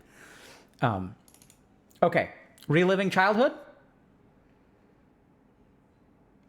Tech Teller said check Slack. Yeah, I found it, Tech Teller. Thanks, though. I posted it. All right, let's talk about reliving childhood. Oh, man, but chat, I want to do this one about ADHD. Okay. Oh, we're going to just take a quick look at this, okay, chat? Anyone else finding, so this is from the Doomer subreddit. Let's see if, by the way, that what we talked about applies here too. So anyone else finding the effort to get into a relationship just beyond worth it, and it seems effortless for others? I had a crush on a girl at this random hobby class I was taking, not in school. I'm like 28. First crush I've had in years and years, and she seemed receptive to me as well. Was trying to figure out a smooth way to approach her, a good moment that didn't feel awkward. Everyone kind of enters and leaves this class quickly at the beginning and end. And literally by the third class, some other guy, more attractive, more charismatic, had already made a move somehow. Now neither of them came to this stupid fucking class anymore. It's just impossible. Every time I have what looks like a chance at love, some other asshole that probably gets no shortage of love and intimacy swoops in like it's nothing. I hate doing all this BS activities just so they put me in social opportunities so I can compete with guys for girls. I hate that it's exactly what all the other guys seem to be doing as well, and we're just competing viciously under a facade of friendliness and courteousness. Fuck this BS. At this point, literally everyone is an enemy because everyone will take what I need so dearly from me if they have the chance, and they do it so well. I'm tired of being alone and thought of as a lesser for never having been in a relationship. It feels like life or death for me, but all these other successful guys, it's just another, okay? The rich get richer and the poor get poorer. I get nothing but chronic pain and loneliness out of this life. I'm just slowly approaching suicide, and I get to watch everyone else live fantasy lives. Okay, so this was different. So the first thing is like, both of these people are talking about the same, sort of the same thing, in the sense that like it's hard for them to meet other people. And this is why I love our community, by the way. Like, do y'all see the difference between like this post and this post? Like, not trying to bash some random person on the internet. That's not really kind or under, like, I'm not trying to, I recognize that I'm making a comparison and therefore I'm elevating one person and another person. So it's an observation I'm making. So I encourage other people to draw their own conclusions between these two posts.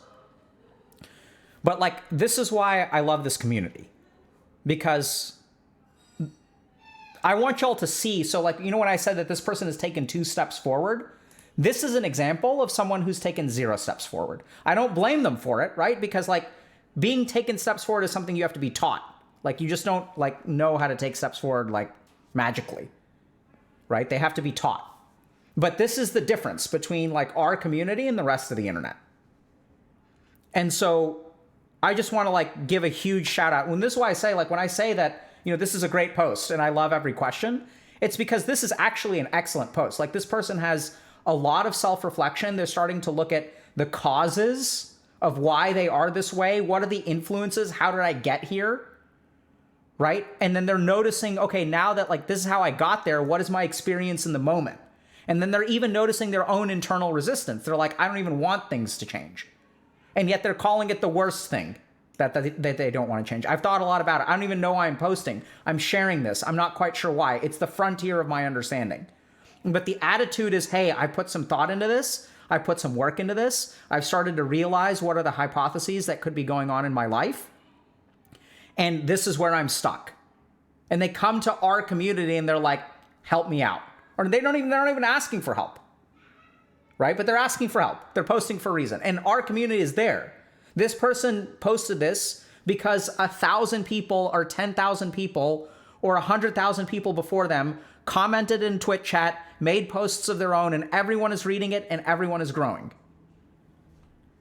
And then we have posts like this, right? Which my heart goes out to this person. But I think this is the kind of thing where it's like, there's a lot here that I think this person is missing. And I'm struggling to say what I want to say without coming across as not compassionate. Because I think what this person needs more than anything else is compassion, right? Is to be told that, like, look, first of all, like, it genuinely sucks to be in this situation that you're in. It genuinely sucks to have a crush on someone and have someone else talk to the person that you have a crush on, right? Like, that hurts because you like this person, and we can kind of see this. At this point, literally everyone is the enemy because everyone will take what I need so dearly if they have the chance. And it's kind of like, well, just think about that for a second. Does this person know that they're taking something from you? And what exactly is it that they're taking from you? Like, what is it that, I understand that you have needs, but is it, like, they're taking something, like, is it yours? Like, is it a need that they're taking? Like, what exactly is being taken from you? Is it that you have a need that's being unsatisfied? Like, that I can sympathize with, right? But there's a lot of stuff here that's, like, kind of concerning. So I think the other thing to really think about here is that, I think this person is missing one huge part of this whole equation, which is that, I hate it that it's exactly what all the other guys seem to be doing as well, and we're just competing viciously under a facade of friendliness and courteousness.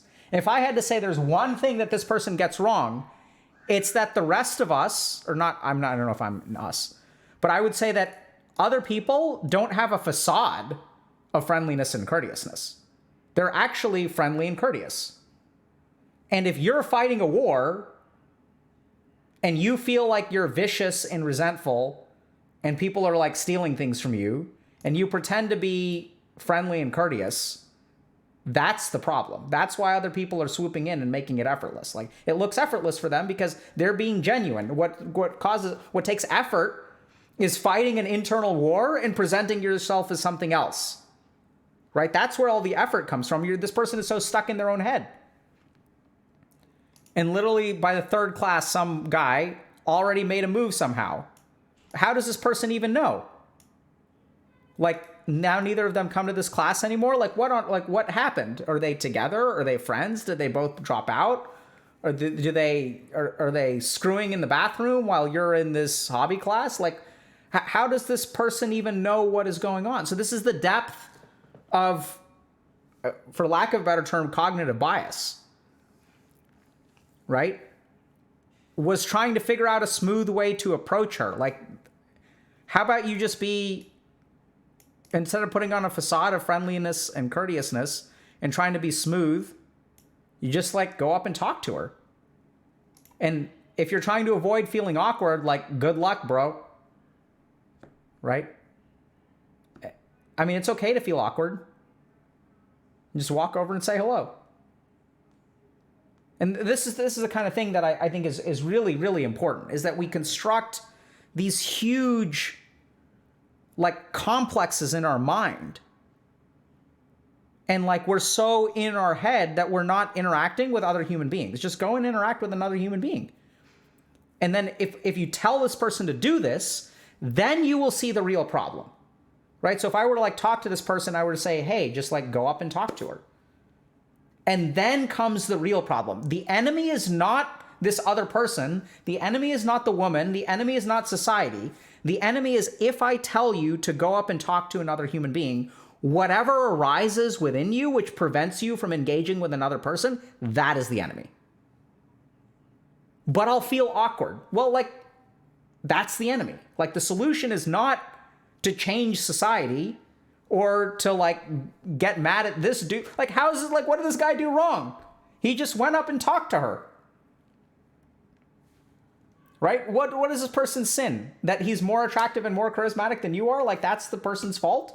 Like, that's his crime? And so the real thing is, like, just if there's something that you want to do, go and do it. Right? But assuming it's healthy. I'm not saying you should go out and attack people, but like if you want to go and like talk to someone, just go up and talk to them. And then like whatever comes up, whatever that resistance is, whatever that, like I almost envision it as a ball of like sticky blackness, right? It's like something ugly inside you that says, don't do this thing. It'll hurt. It's like some pile of like guilt and low self-worth and these kinds of things. That's what you need to fix, right? And it's like, it's not your fault that it's there. It got there because somewhere along the way, like if we look at this post, right? So I don't see anything about the history here. So this is another huge thing about our community is like people in our community, you can see it in these posts and you don't really realize until you read posts from other communities. But this person has an idea that the person they are today is a confluence of events from their past. Whereas all we see in this post is cross-sectional. This thing happened now. We don't hear anything about how I grew up, what my parents were like, what my weaknesses are, what my strengths are, what my experiences are. How did I get to be this way? It's just cross-sectional rage. And I don't blame the person, right? Because this too is like, it's not the person's fault. Like, what's the difference between this person and this person? It's not like this person is stupid and this person is smart. Completely not that way. This person has had an exposure, right? They've had an opportunity to like learn about things, and they've spent time like in this community. And so as a result, like they have advantages. So it's karma in a sense, right? So this person at some point got exposed to us and then cultivated the right kind of karma. They started watching us, maybe checking out this video. And then they made the huge advantage. Like think about the karmic action here. They had an option internally to post or not post. And if they had been controlled by the 1,000 reasons that all y'all are thinking about not posting, not responding, think about the 1,000 reasons that you don't want to post on Reddit, and you let those things control you.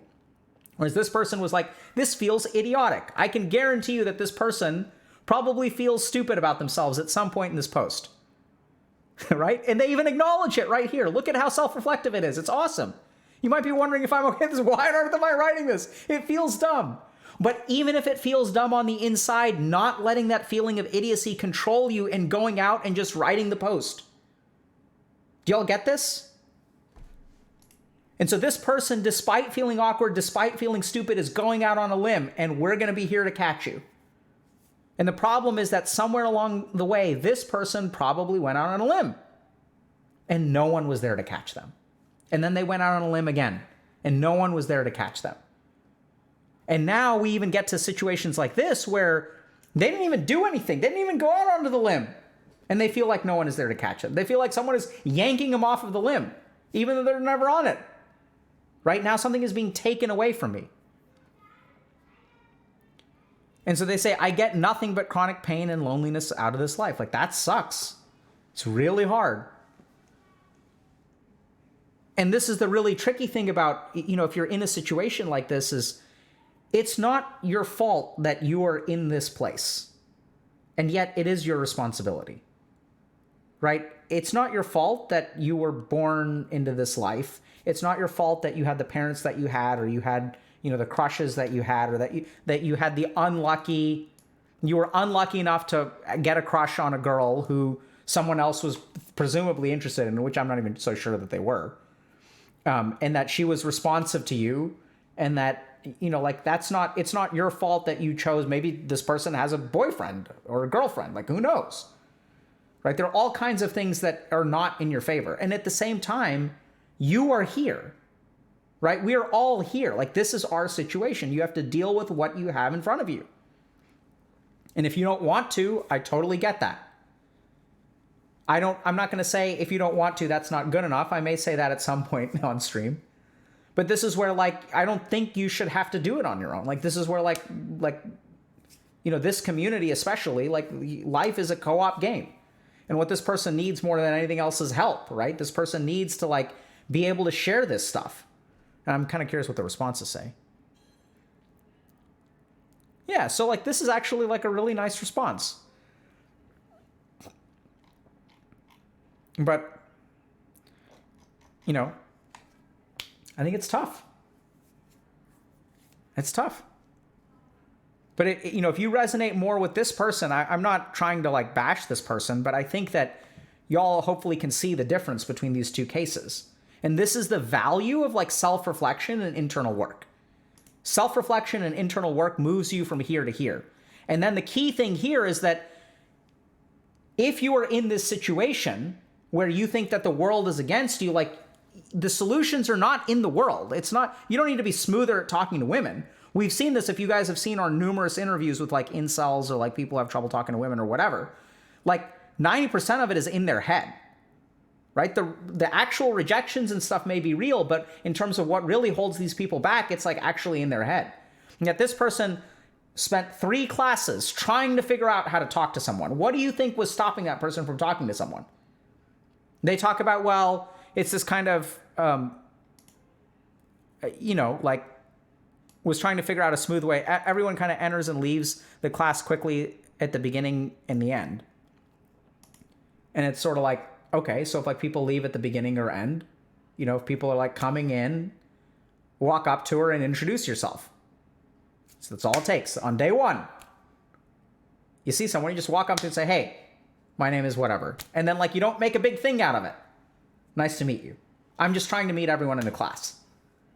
Because everyone comes in and out so quickly. It's like we never get a chance to like hang out. And I'm, so I just want to meet people. Like that's part of the reason I'm doing this. It's nice to meet you. Smile. Hey, my name is Alok. Super excited about the class. Wanted to introduce myself. Have a good night. And then you just walk the fuck away. You don't ask them out. You don't make conversation with them. The next time they show up in class, you nod and you wave. Right? And let your face light up. Let it light the fuck up. When you see them, let them understand that you are happy to see them. You don't talk to them. You don't approach them. You don't ask them for their number. They walk in. You look at them. You go, hey. And then you go back to your fucking business. Who the fuck is awkward now? They're like, what the? But they're going to be feeling good on the inside because you smiled at them, right? And then you break eye contact and then you go about your business. And then as you're leaving that day, you're like, hey, it was good to see you again. Hope you have a good time or good night, right? If you say, I hope you have a good time, then you laugh at yourself and you're like, I meant to say good night. I don't even know what the fuck I was talking about. Boy, that's embarrassing. I'm going to leave now. I'll see you next week, right? You just own it in that moment. Be self-reflective. Take a page from our subreddit and like recognize what you do. And then you're like, wow, I screwed that one up. And then the next week you walk over and you say, hey, it's good to see you again. What did you think about last week? Did you do the homework? And then, like you see how they respond. Like you kind of gauge them at that point. Are they avoiding eye contact? Are they not talking to you? Do they look at you and do they smile? And then, then if you want to, like on the 3rd time, you can say, hey, you want to like grab a drink sometime? And they'll say like yes or no, right? And then you're done, easy. And if they say no, then at least you practiced. And if you shoot your shot a few more times, maybe someone will say yes. Y'all with me? So you don't need to make it awkward. You don't need to like put a bunch of pressure on it, right? You just like this person. You don't even know them. Maybe they're a complete asshole. Right? Like you have no idea.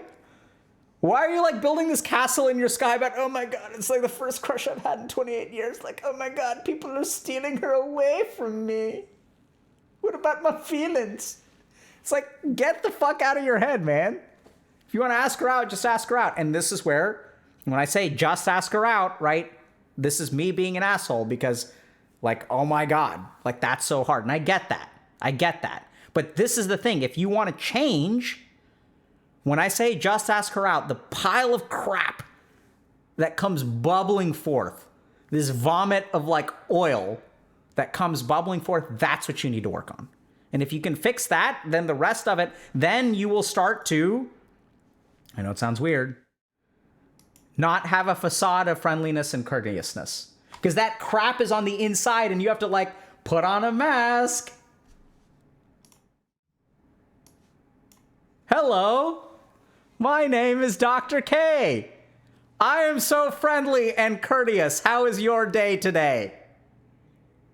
My day is good.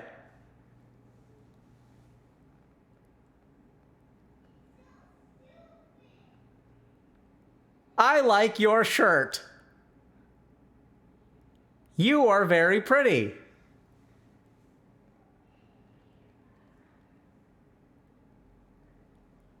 Because on the inside, you've got all these emotions, right? Like there's like all this crap going on the inside. So then what you project to the outside world is like inauthentic and has to be like covered. It's like I've got this pile of crap and I'm going to put some mayo and some mustard and some pickles and some onions and like a nice grilled toasted bun on this steaming pile of shit in the middle. And this is why like you're going to have trouble socializing with other people. Because you've got a turd burger. That's what you got, is a turd burger. You can put whatever the fuck you want on the outside. But at the end of the day, you just make yourself a good burger. Doesn't have to be meat. It can be black bean burger. I make a mean black bean burger. It's like delicious. You can make whatever kind of burger you want to. Just like let it be you. And then you're going to feel awkward. So just practice. Practice. Okay? All right. Black bean burger. Oh yeah, black bean burgers just fall apart. That's like it's hard to make them. You got to make like gotta get a good recipe. Cooking stream soon, I think. We'll do something soon. I think we're waiting until like hopefully COVID and stuff is wrapped up. Right? So, okay. All right. How to relive your childhood. Let's do one more.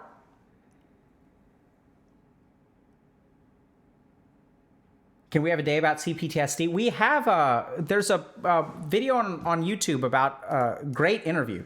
I remember it to this day. Fantastic dude. There's one about how to be fully healed. That's about CPTSD.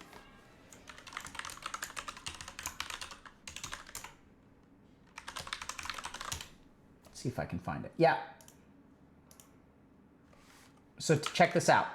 Oh, nice. Tactile Pog. Man, Tactile is so fast, dude. Guy's such a beast. Okay. If you guys want, if y'all want to understand, like, by the way, so there's, a lot of the stuff we've covered. So check out the anxiety guide, seriously. There's stuff about fears of abandonment. So there's like stuff about anxious personalities and attachment theory in there. There's stuff about social anxiety and like other things about, how we're talking about changing your thoughts. So the anxiety guide has the clinical route where we talk about like social anxiety and stuff like that. And also has like this branch about like, the thoughts that you have and where those thoughts come from and thought loops and like how you let go of thoughts and how we propagate anxiety and things like that. So for example, like when I'm anxious about something, what I'll tend to do is cope with it by reassuring myself, which actually increases the anxiety even more, which is kind of paradoxical. But I'll give you guys, like, this is the example that I use in the guide. So I had a patient that was afraid that their partner was cheating on them. So what they would do is like check their partner's phone, read their texts behind their back. And when they would check their text, they're like, okay, there's no affair. So like their anxiety would go down, right? But what do you think happens to the anxiety over time? Like it just gets worse and worse and worse. And then they're checking the phone like once a week, and then every day, and then like a couple times a day. And so there's a lot of stuff in there, like basics of anxiety that are not clinical. Just like if you want to understand how anxiety works, check it out. All right. Good job, people who finished the guide. A stream for OCD? Yeah, we'll get to OCD at some point. Okay. All right, reliving childhood, right? Yeah, man, I had such a good one prepared for ADHD, yo. There's like good science. Like we're going to look at papers and it's so good. Okay, we'll do it maybe we'll do it anyway.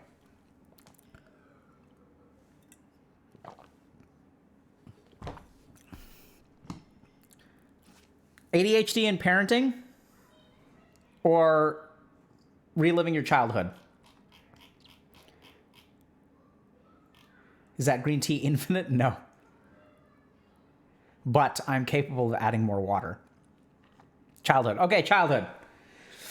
Okay, this is a good one. It's a good one, chat. Okay.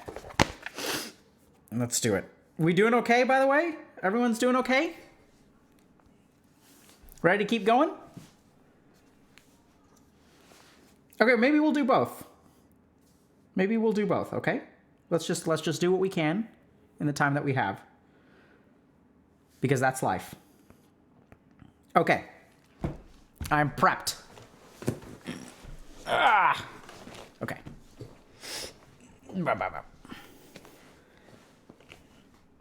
Okay, let's look at this post. This is a good one. I love it. It's nice and short. Okay, so do you guys ever feel like reliving your childhood? Maybe share some experiences of some sort. I recall being happy, had a lot of friends back then, hanging around after school, paper airplanes, doing little things we enjoyed a lot. Man, I want to go back. It kind of reminds me, you know, there's this, let's see what people say. We didn't realize it then, but we were truly happy. 9 to 13 years old was the best time of my life so far. It felt normal at these ages. I was discovering music for the first time, mostly stuff like Insane Clown Posse, Eminem, Red Hot Chili Peppers, and Green Day. My friend would come over and play PS2 together, and we were big into skateboarding, THPS/Thug. We would walk around town. This took place around 2010 to 2014. Fun times then, teenage years is when things started to go downhill, and now I'm a bored adult with no life who is trying to search for a social life. Okay. It's rough. So, when a lot of people look back on their childhood, what they'll do is like diagnose why their childhood was different, right? So if you like look back and you people will say like, oh, I missed the good old days when I was a kid. So people will say things like, oh, you know, I was carefree, I had no worries, I had no responsibilities, right? I don't know, it's complicated. Nostalgia is an intoxicating drug. It's important to detach from it and evaluate one's childhood and past more objectively and stoically as possible. On the one hand, I do not miss the lack of freedom and restrictions as a child. Neither do I miss the apathy, neglect. So it seems like, oh, this person's very content and grateful. You know, so people will say, oh, it's genuinely the best time of my life. Puberty was horrendous. I'm perpetually stuck with severe depression. Like, so it seems like really challenging, right? So what happens is people will look back on their childhood and they'll say like, oh, my childhood was amazing because childhood is so different. And so what I want to talk to you all about today is like, let's understand if childhood was more fun, why it was more fun. What was better about it? Because if we truly understand what makes childhood special, we may be able to recreate it. And generally speaking, when people try to figure out why childhood is so fun and so amazing, the answers they come up with are interesting because a lot of them tend to be difficult to duplicate or reproduce. And so a lot of the answers they come up with are not actionable. And so if we say that childhood was childhood for X reason, which I can never reproduce, then I'm screwed to being unhappy. In my experience, though, childhood is a lot of fun because as children, we don't have certain like mental constructions, which we then develop as adults. But the good news is that some of those constructions can continue to be like evolved into finding happiness.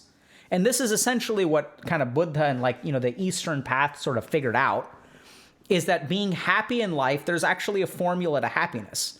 And the cool thing is that we can look at childhood as an example of what that formula is. So let's take a look at what people say about why childhood is special, right? So what makes childhood special? What do y'all think? Huh? Why do we like being children? So, people will say, let's see what people say. Okay. Oh my God, so much scrolling. Ignorance. Beautiful. Freedom. Okay. So, innocence. New pog. Okay, so let's start with novelty. So why is childhood special? So let's start with novelty. Oh. So when you're a kid, everything is new. Everything is fun, right? So that's why childhood is great. So another thing that'll happen, so this is what a lot of people who are very intellectual will say, is that, oh, actually childhood wasn't that great. There's also like a memory bias.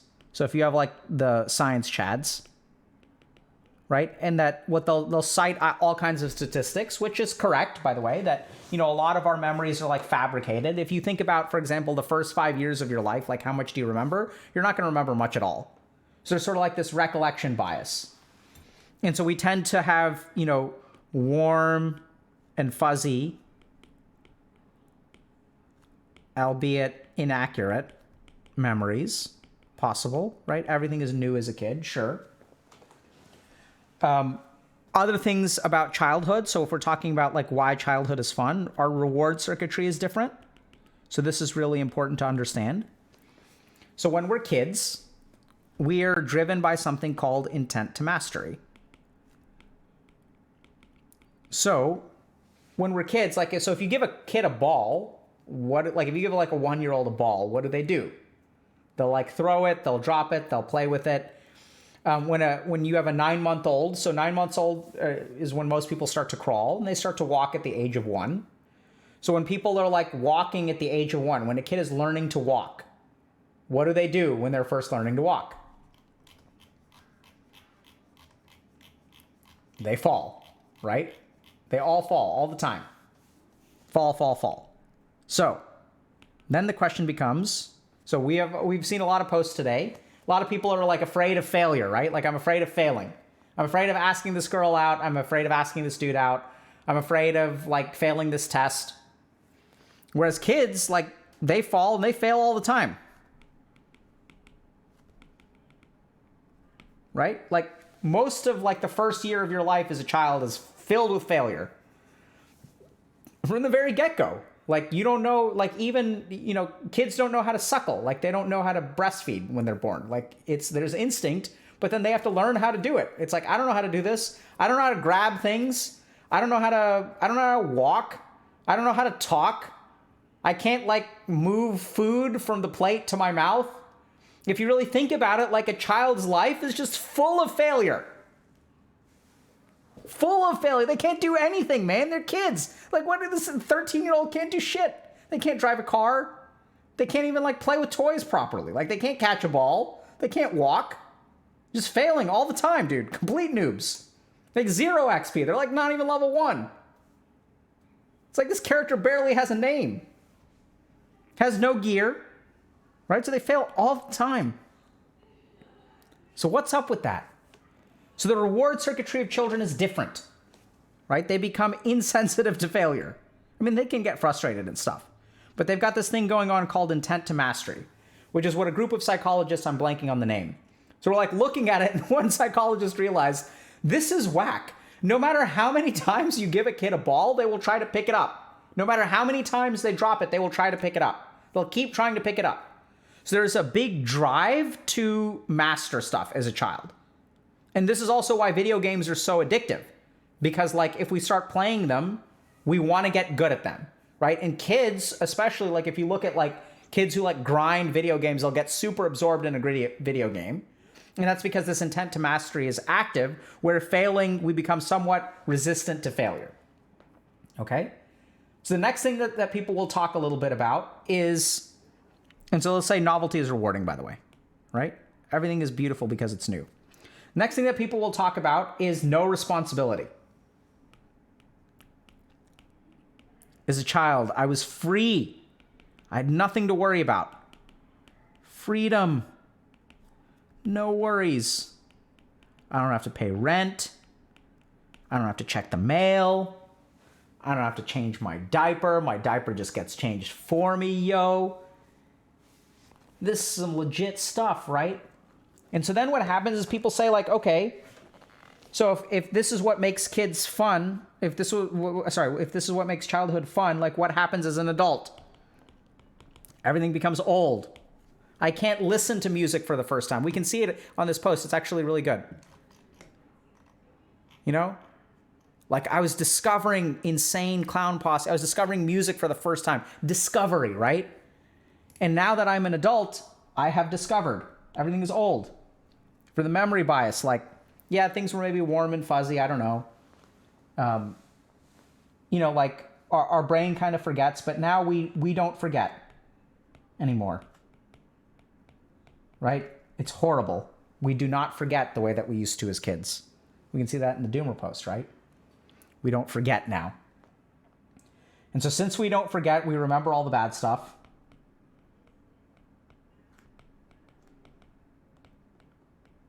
Right? Because remember, when you're like learning to walk, like you're falling all the time, you're kind of, you know, you're getting hurt, bumping your head, all that kind of stuff, but we don't remember.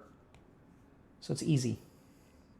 Next thing, our reward circuitry changes. Right? So like we can't fail anymore. We forget how to fail. Right? We can't just do something for the sake of doing it. Like I can't just ask a girl out. Are you insane? What are you talking about? What if she says no? What if she says no? Like that's going to plague me for the next 60 years of my life. And then as an adult, we have responsibility. Now, oh my God, I can't just do whatever I want to. Do y'all remember when you were a kid, what you would say? Like, once I'm an adult, it's going to be freaking cookies and pizza 24/7. I'm going to wake up when I want to. I'm going to go to sleep when I want to. And then now you're an adult and it's like, man, I can't wait to get to bed tonight. I'm going to stay up all night. But as an adult, you're like, oh my God, I love waking up early. Oh, get a start on the day. Feels fantastic. Oh man, I just can't handle pizza the way that I used to. Like I can't just drink the way that I used to. It's like, you know, it's just, you just become boring, right? Because the responsibility, oh my God. And so what people conclude is that since these things were there, these are just once in a lifetime opportunities. And then this is the barrier of innocence. And once we cross over into adulthood, we lose it forever. We lose it, it's gone forever. But the cool thing is that actually it's not gone. The cool thing is that as an adult, we can get back everything that we had as a child. The reason that we don't think we can is because these are all misdiagnoses. This is not actually what makes children happy. Okay, so let's understand what happens with children first. And then we'll kind of debunk each of those things, okay? So when I'm a child, like early on, there's the world, and I don't really have a conception of myself, right? This is the key thing about kids. So when I'm learning to walk, like I don't have a me. I'm not a failure. I'm not a success. I'm not a Chad. I'm not a virgin. I'm not a noob. I'm not an expert. I'm just me. And so if I walk, if I feel like walking, I'm a walk. And if I don't feel like walking, I'm a sit. So the first thing that happens when a child is born is that, you know, they don't have any ego. They have no identity. And so the start of failure happens, the start of suffering happens when they develop an identity. So you get this, right? So if a kid, for example, has ADHD and they can't pay attention, they get yelled at. You're a bad boy. You're a bad girl, bad boy. Stop doing that. Why are you so annoying? Right? So we start to give them an identity. Or what if they're not? What if we don't call them a bad boy or bad girl? What if we call them a good boy or a good girl? What if we praise them? Right? So surely it's because I'm calling them a bad boy. It's not the identity itself, but it's just that we're giving a bad identity. If I'm like super encouraging, wouldn't that make kids happier? Oh, you're so gifted. You have so much potential. You're so smart. You're so capable. You're so beautiful. Look at how precocious you are. Look at how intelligent you are. Look at how wonderful you are. Oh, chat, have we seen that before? What happens to those kids, chat? Do y'all remember what happens to those kids? Y'all remember?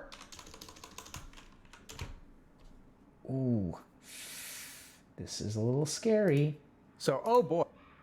Uh-oh. What happens to those kids if we give them so much praise.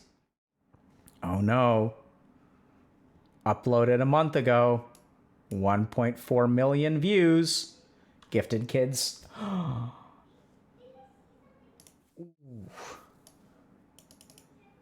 It is the identity itself. It is the development of ego that destroys suffering.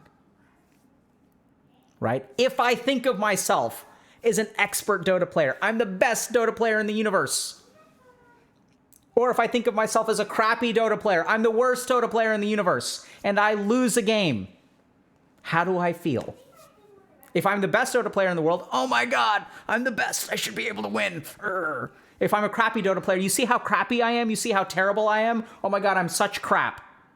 It is the identity that leads to the suffering. Whether it's a good identity or bad identity. If you guys have worked with a narcissist who has a really big identity, they suffer all the time. Right? Or talk to a doomer or someone else who feels bad about themselves, they suffer all the time too. It is the presence of identity. So as a child, if you think about it, what was your identity as a kid? You didn't have one. That's why everything's great. Because you don't have an identity. Right? So then we start saying, I am this. I'm a smart kid. Yay, look at me. I'm so smart. My parents tell me I'm smart. I'm such a good kid. I'm so precocious. I'm so good at maths. And so the kid smiles, right? We feel great about ourselves because we're so smart. We're not talking about the crippling, gifted kid when you burnt out at 24. We're talking about like 7. And then I go to the 2nd grade because I'm a smart kid. And I get a 98 on a test. And this motherfucker next to me gets a 99. Fuck. I thought I was supposed to be smart. And then we get a little bit older, right? We start up with algebra or pre-algebra in the 7th grade. And I'm a smart kid. I'm so smart. Wait, this is not easy for me. I can't do this. I have to study. I don't know this instantly. Oh my God, does this mean I'm not smart? Oh, that's scary. Let me never crack a textbook ever again, because when I crack a textbook, I feel like an idiot. Because that stupid kid next to me, he's the one who's studying all the time. I'm a smart kid. I don't need to study. Smart kids don't study. They're smart. They learn so quickly. Oh my goodness, it is the presence of ego. It is the presence of identity. This is where it's not that kids, it's not novelty. The first thing is the presence of ego, the emergence of ego and identity. Okay? So now let's go back. So this is the crux of it. Let's take a quick look at this one more time, okay? So now let's kind of debunk each of these. So the first, let's talk about reward circuitry. So our reward circuitry definitely does change. But I think when it comes to things like being able to fail all the time, it's really ego that messes this up, right? Because what is it that doesn't allow us to fail all the time? It's our ego. Our ego is the one that says, oh, you can't fail, like you're a failure. So when a kid fails, they don't think to themselves, I am a failure. When an adult fails, they think, I am a failure. So when I fail, I fail. I failed. This is what a kid recognizes that they screwed up. The problem is we cross this barrier of innocence and we enter the ego, I am a failure. And now this becomes suffering. Right? So if we even go back to the Doomer post for a second, like, we're going to see a lot of I statements. I am. Like, look at this. I hate that all these other guys are one thing, and I am something else. I am this. I am that. I am, when you identify with a particular quality, I am an incel. Like, I am a doomer. Right? So you don't say, like, I lack hope. You don't say, I'm in despair. You don't talk about it like a temporary thing. It's not like an emotion. It's an identity. And the moment it becomes an identity, it leads to suffering. Okay? So the presence of ego is number 1. Number 2, let's talk about novelty. So when you were a child, things are new. So here's our meditation for the day. Y'all ready for it? So this green tea, have I had green tea before? Absolutely, I've had green tea before. Do I know what it tastes like? Absolutely, I know what it tastes like. I know what to expect. But whether I enjoy this or not is going to depend on what? Like, watch. I'm going to close my eyes.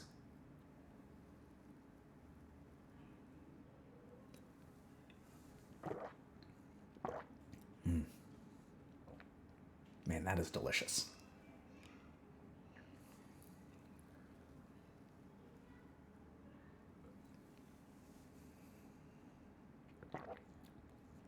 It's not novelty. It's presence. So this is what kids are good at. We think it's something new, right? But when someone is discovering music for the first time, what are they thinking of when they're discovering music for the first time? I recently played Skyrim for the first time with my 4-year-old, and she loved it so much. She was dual wielding lightning magic and an axe. Okay? She loved it so much. And in that moment, she wasn't thinking about anything else except for Skyrim. So when a kid does something, they do it with complete presence. When we do things as adults, what do we do? Do we do it with complete presence? No, absolutely not. We do it with the very opposite of presence. When we're drinking, when am I usually drinking this? While I'm streaming. When are you eating? What are you doing when you eat? You're watching something. What are you doing when you're watching something? You're eating something.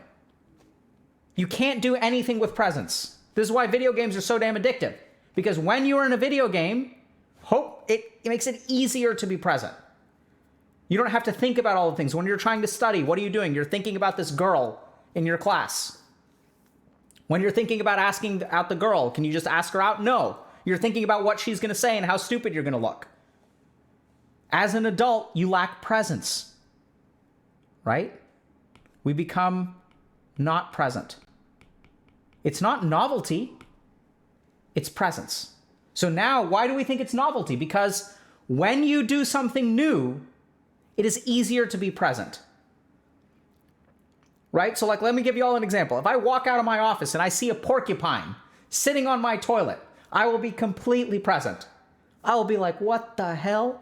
I've never seen a porcupine on my toilet before.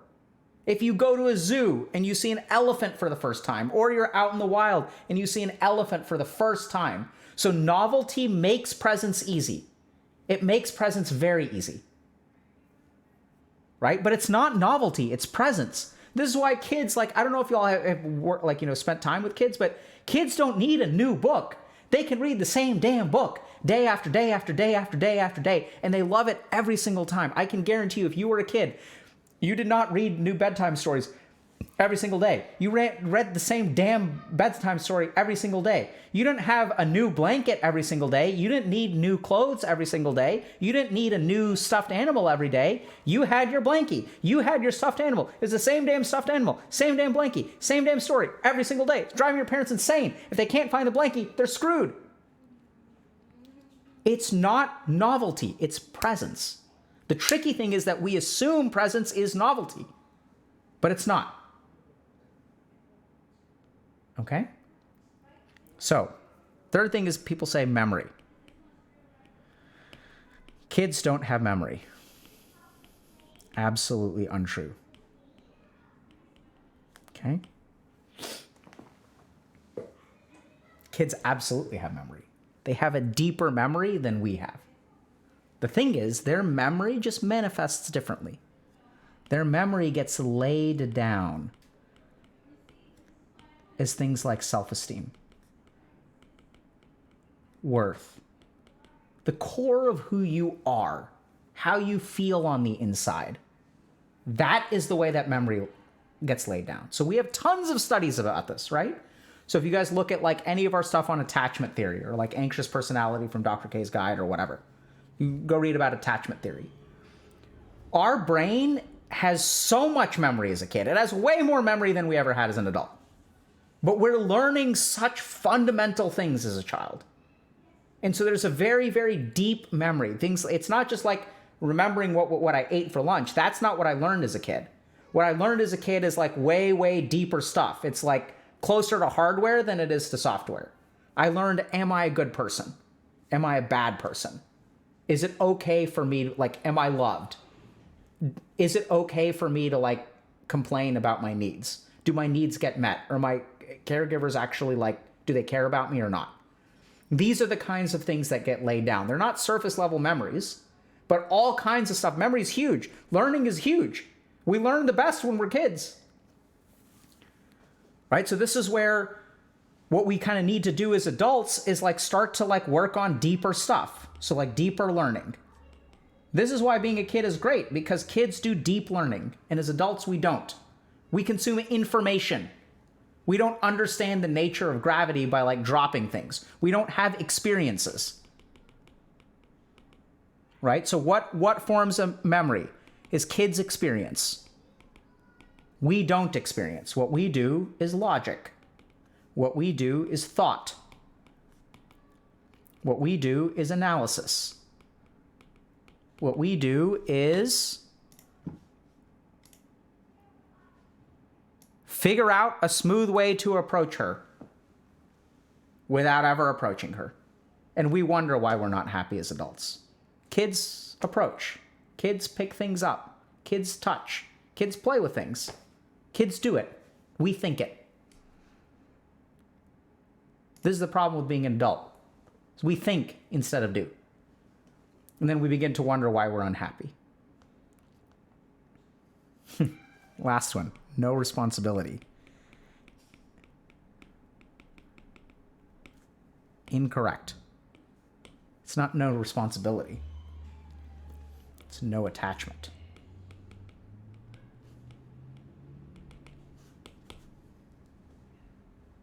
Right? So what makes us tortured is not the fact that we have responsibilities. Like, if you really talk to people in this community, you'll learn that, like, having responsibilities can actually be, like, really positive, right? Like, it's cool. Like, so yesterday I was walking in the parking lot and someone had a seizure. It's like, I've got a responsibility right then and there, but that doesn't make me feel sad. It's not like I'm like, oh, I can't believe this person had a seizure. Oh my God, like, now I'm going to, like, miss dinner. And, like, I was going to play Dota tonight because they released Aghanim's Labyrinth, and, like, now this person had a seizure. Oh my God, man. Responsibility, man. That's not what bothers us. It's attachment. Right? Responsibilities are actually great. Like, it's wonderful to be, like, responsible to something. It's wonderful. It's dharma. Dharma's great. Makes you tolerate, and it makes you embrace the sacrifices you have to make in life. Makes things that are bad worthwhile. Like, it's the most OP thing in the world. Like, responsibility is, like, really OP. Because suddenly it's like all of my hunger that I dealt with for the next 5 hours, right, as I move from 6 p.m. to 1 a.m., is absolutely worth it. It's like I did it for a damn good reason. It makes my sacrifice worthwhile. It makes my suffering worthwhile. Can you imagine if this person had suffering that was worthwhile, like what their life would be like? If they had a reason to feel this way and could say, okay, this is part of what I have to do in life for the sake of whatever. Completely transforms their perspective. So it's not no responsibility, it's no attachments. Because kids aren't attached to stuff. Right? And you can see, when do kids get upset? When they are attached to things. It's really, really simple. If you've got a 3-year-old and they're playing with blocks and someone shows up with an iPad or a phone, and then they start playing the phone, and then you with the phone or the iPad, and you take it away, what does the kid start doing? They start crying. When they don't have their blankie, what do they start doing? They start crying. Why is that? Because of attachment. Right? So as an adult, it is our attachments. Oh, like if I get caught up, if I get attached to wanting to play Dota, if I get attached to this random woman who I've seen 3 times that I have a crush on, it's the attachment that causes the suffering. Look at the depth of this person's suffering. Why do you think they're suffering so much? It's the depth of the attachment. So what does that mean to like not be attached? This is where people get confused. And they're like, if I'm not attached to anything, how am I going to be happy with anything? Like I thought gratification of desire and like being attaching to things is like how you get happy. It's actually the opposite. Right? I know it's kind of weird, but like when you live life with no expectations, when I show up somewhere and like, you know, let's say I'm walking down the street and someone gives me like a random gift, which is like fresh baked cookies. And I'm just like walking down the street and it's like, I have no attachment to this person or anything like that. I can just appreciate whatever life throws at me. I can let go of things. Right? So I can let go of my attachments. If I'm attached to the Dota game, I get suffering. I don't actually, sure, I can get enjoyment from the Dota game. But the suffering is going to come from my attachment, my desire. This was mine. I had it. I need it. I deserve it. I've had a long day today. I've worked really hard. I deserve this. I'm entitled to it. So the truth is that you can learn to be a kid again. You can absolutely learn to be a kid again. There's a whole religion that cropped up over the idea of being a kid again. Right? And what they discovered was that it involves ego, or basically a lack of ego. It involves presence. It involves experience. And it involves a lack of attachment. Right? So, in Sanskrit, Turiya, Vairagya, Anubhav, and I don't know what presence is in Sanskrit. Blanking on that term. So true self, detachment, experience. And what was the last one? Sorry. Presence. Presence. These are the 4 things that will lead you to happiness. If you start doing this, your life is going to be just as good as it was as if you were a child. It's that simple. Don't misdiagnose it with this stuff. This misdiagnosis is really, really tricky because we choose to diagnose it with things that are unattainable, and therefore we doom ourselves to failure. We give ourselves a terminal diagnosis by assuming that it's innocence or a lack of responsibility. And then we say, woe is me. If the world was different and I had no responsibilities, if I could wipe my memory and everything I could enjoy for the first time again, I could play all my favorite games for the first time again. For the first time again, that's an attachment, right? This is not what you need to be a child again. You can be a child again, absolutely. You can cross back over here. You just need these 4 things. And when people get those 4 things, they end up with moksha, enlightenment, bliss. So you can do it. It just takes a little practice. So don't be afraid to fail. It's the first step to being more like a child. Oh, I don't know if there's a Sanskrit word for present. That was. So children are enlightened. Ooh, what a good question. What do y'all think?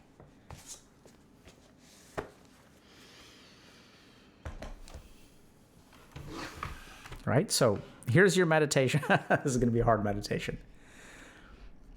So here's your meditation for today. I don't know if y'all will be able to do this. I'd say find a dog or an animal. So hopefully if y'all, or if you're going to see family over the holidays and you have, you get to see like a niece or nephew, or you have a child, right? Because our population is, our community is a little bit older than we originally expected. If you have a pet, what you can do is just watch them. Right? Like, especially like a young kid, like this is a meditation practice that I'll give to patients of mine who are parents. Watch your child sleep and just look at that person and like think to yourself, like, what is this person's experience of life? Like, do they have these things? Are they attached to stuff? Are they present? Do they have an ego? Right? And if you don't, if you have no kids in your family or anything like that, I'm not saying like go to a stranger's house and like peek in through the window and like watch their kids sleep. That's creepy. Okay, don't do that. So the other thing that you can do if you don't have, a kid in your family, you're not going to see a kid in the holidays, or you're not a parent or whatever, is like go and see a flower. right? And ask yourself, like, which of these qualities does the flower have? Like, does it attach to things? Is it present? Like, does it have an ego? And then look at yourself, finally. And then try to ask yourself, like, am I present in this moment?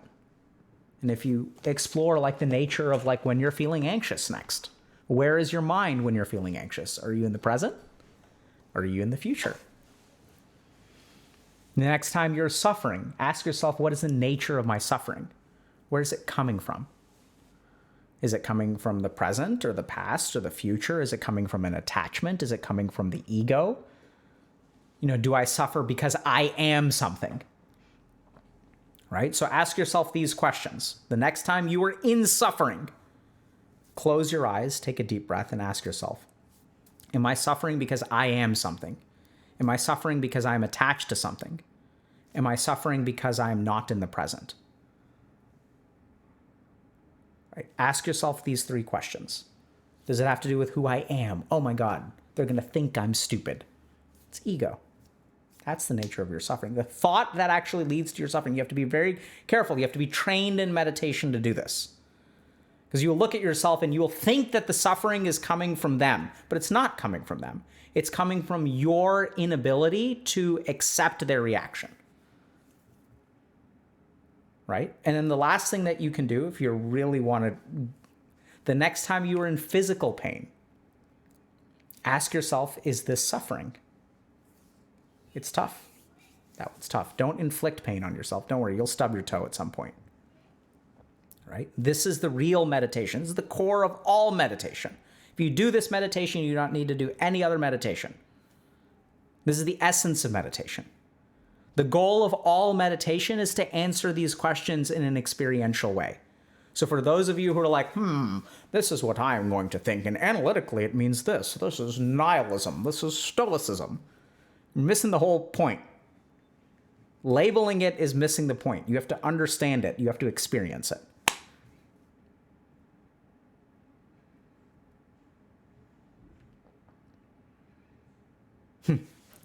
So someone here is saying, why not just get rid of the question? Yes, that is the purpose. That's why koans exist.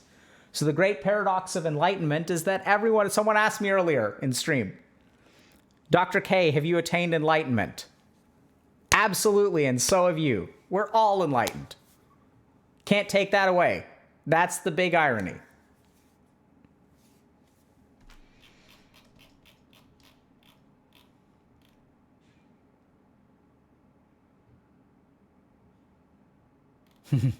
Someone is asking, what if labeling is my form of understanding it? What do I not understand then? You don't understand any of it if you're labeling it. Okay? Labeling is not your way of understanding it. Labeling is your mind's way of understanding it. Absolutely your mind's way of understanding it. Whatsoever your mind understands is not what is to be understood. Right? So the mind loves to divide things and label things. But so for example, is this tea good or not good? That is a question for the mind. The mind will give it a label of good or not good. But if I tell you that this tea is good, your mind will understand the label. Will you understand what it tastes like? No, not at all. So, understanding, this is tricky, but we think understanding comes from the mind. But the truth is that understanding comes from outside the mind. And you will understand this if you've ever studied anything, right? So you won't get this, but really pay attention to the next time you study. And what you'll discover is that the understanding that you gain when the light bulb goes off, it's not mental. It's pre-mental. If you really pay attention, because it's like your mind is trying to understand. It's like these pieces don't fit together. Pieces don't fit together. It's like, I don't get it. I don't get it. I don't get it. The mind is struggling to understand. It can struggle as much as it wants to. But once the light bulb goes off, then the mind is like, oh, now I get it. But that doesn't actually come from the mind. If it came from the mind, then you would have been able to do it with the mind. It comes from outside the mind. All right, so this is in Vidya Jnana in the meditation guide. We go into a lot of this. It's cool. What's the nature of true knowledge? right?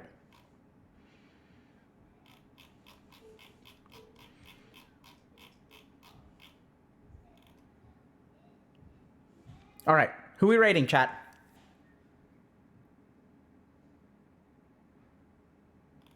Is it possible to understand enlightenment cognitively without ever been enlightened? Absolutely not. Because what you're doing is you have a cognitive understanding. Can you have a cognitive understanding of sex without ever having had sex? Like, whatever the answer to that question is.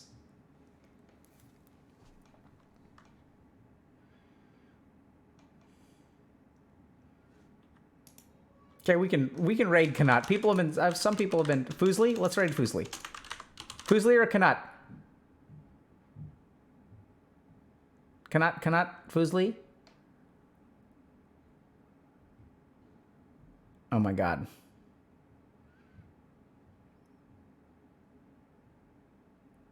Okay, we're gonna do Fusli. We'll do Kanat maybe on Monday. Remind me about Kanat on Monday.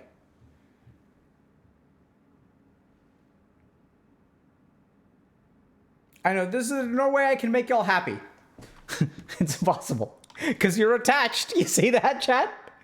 All right, take care. Have a good weekend. We'll see y'all on Monday.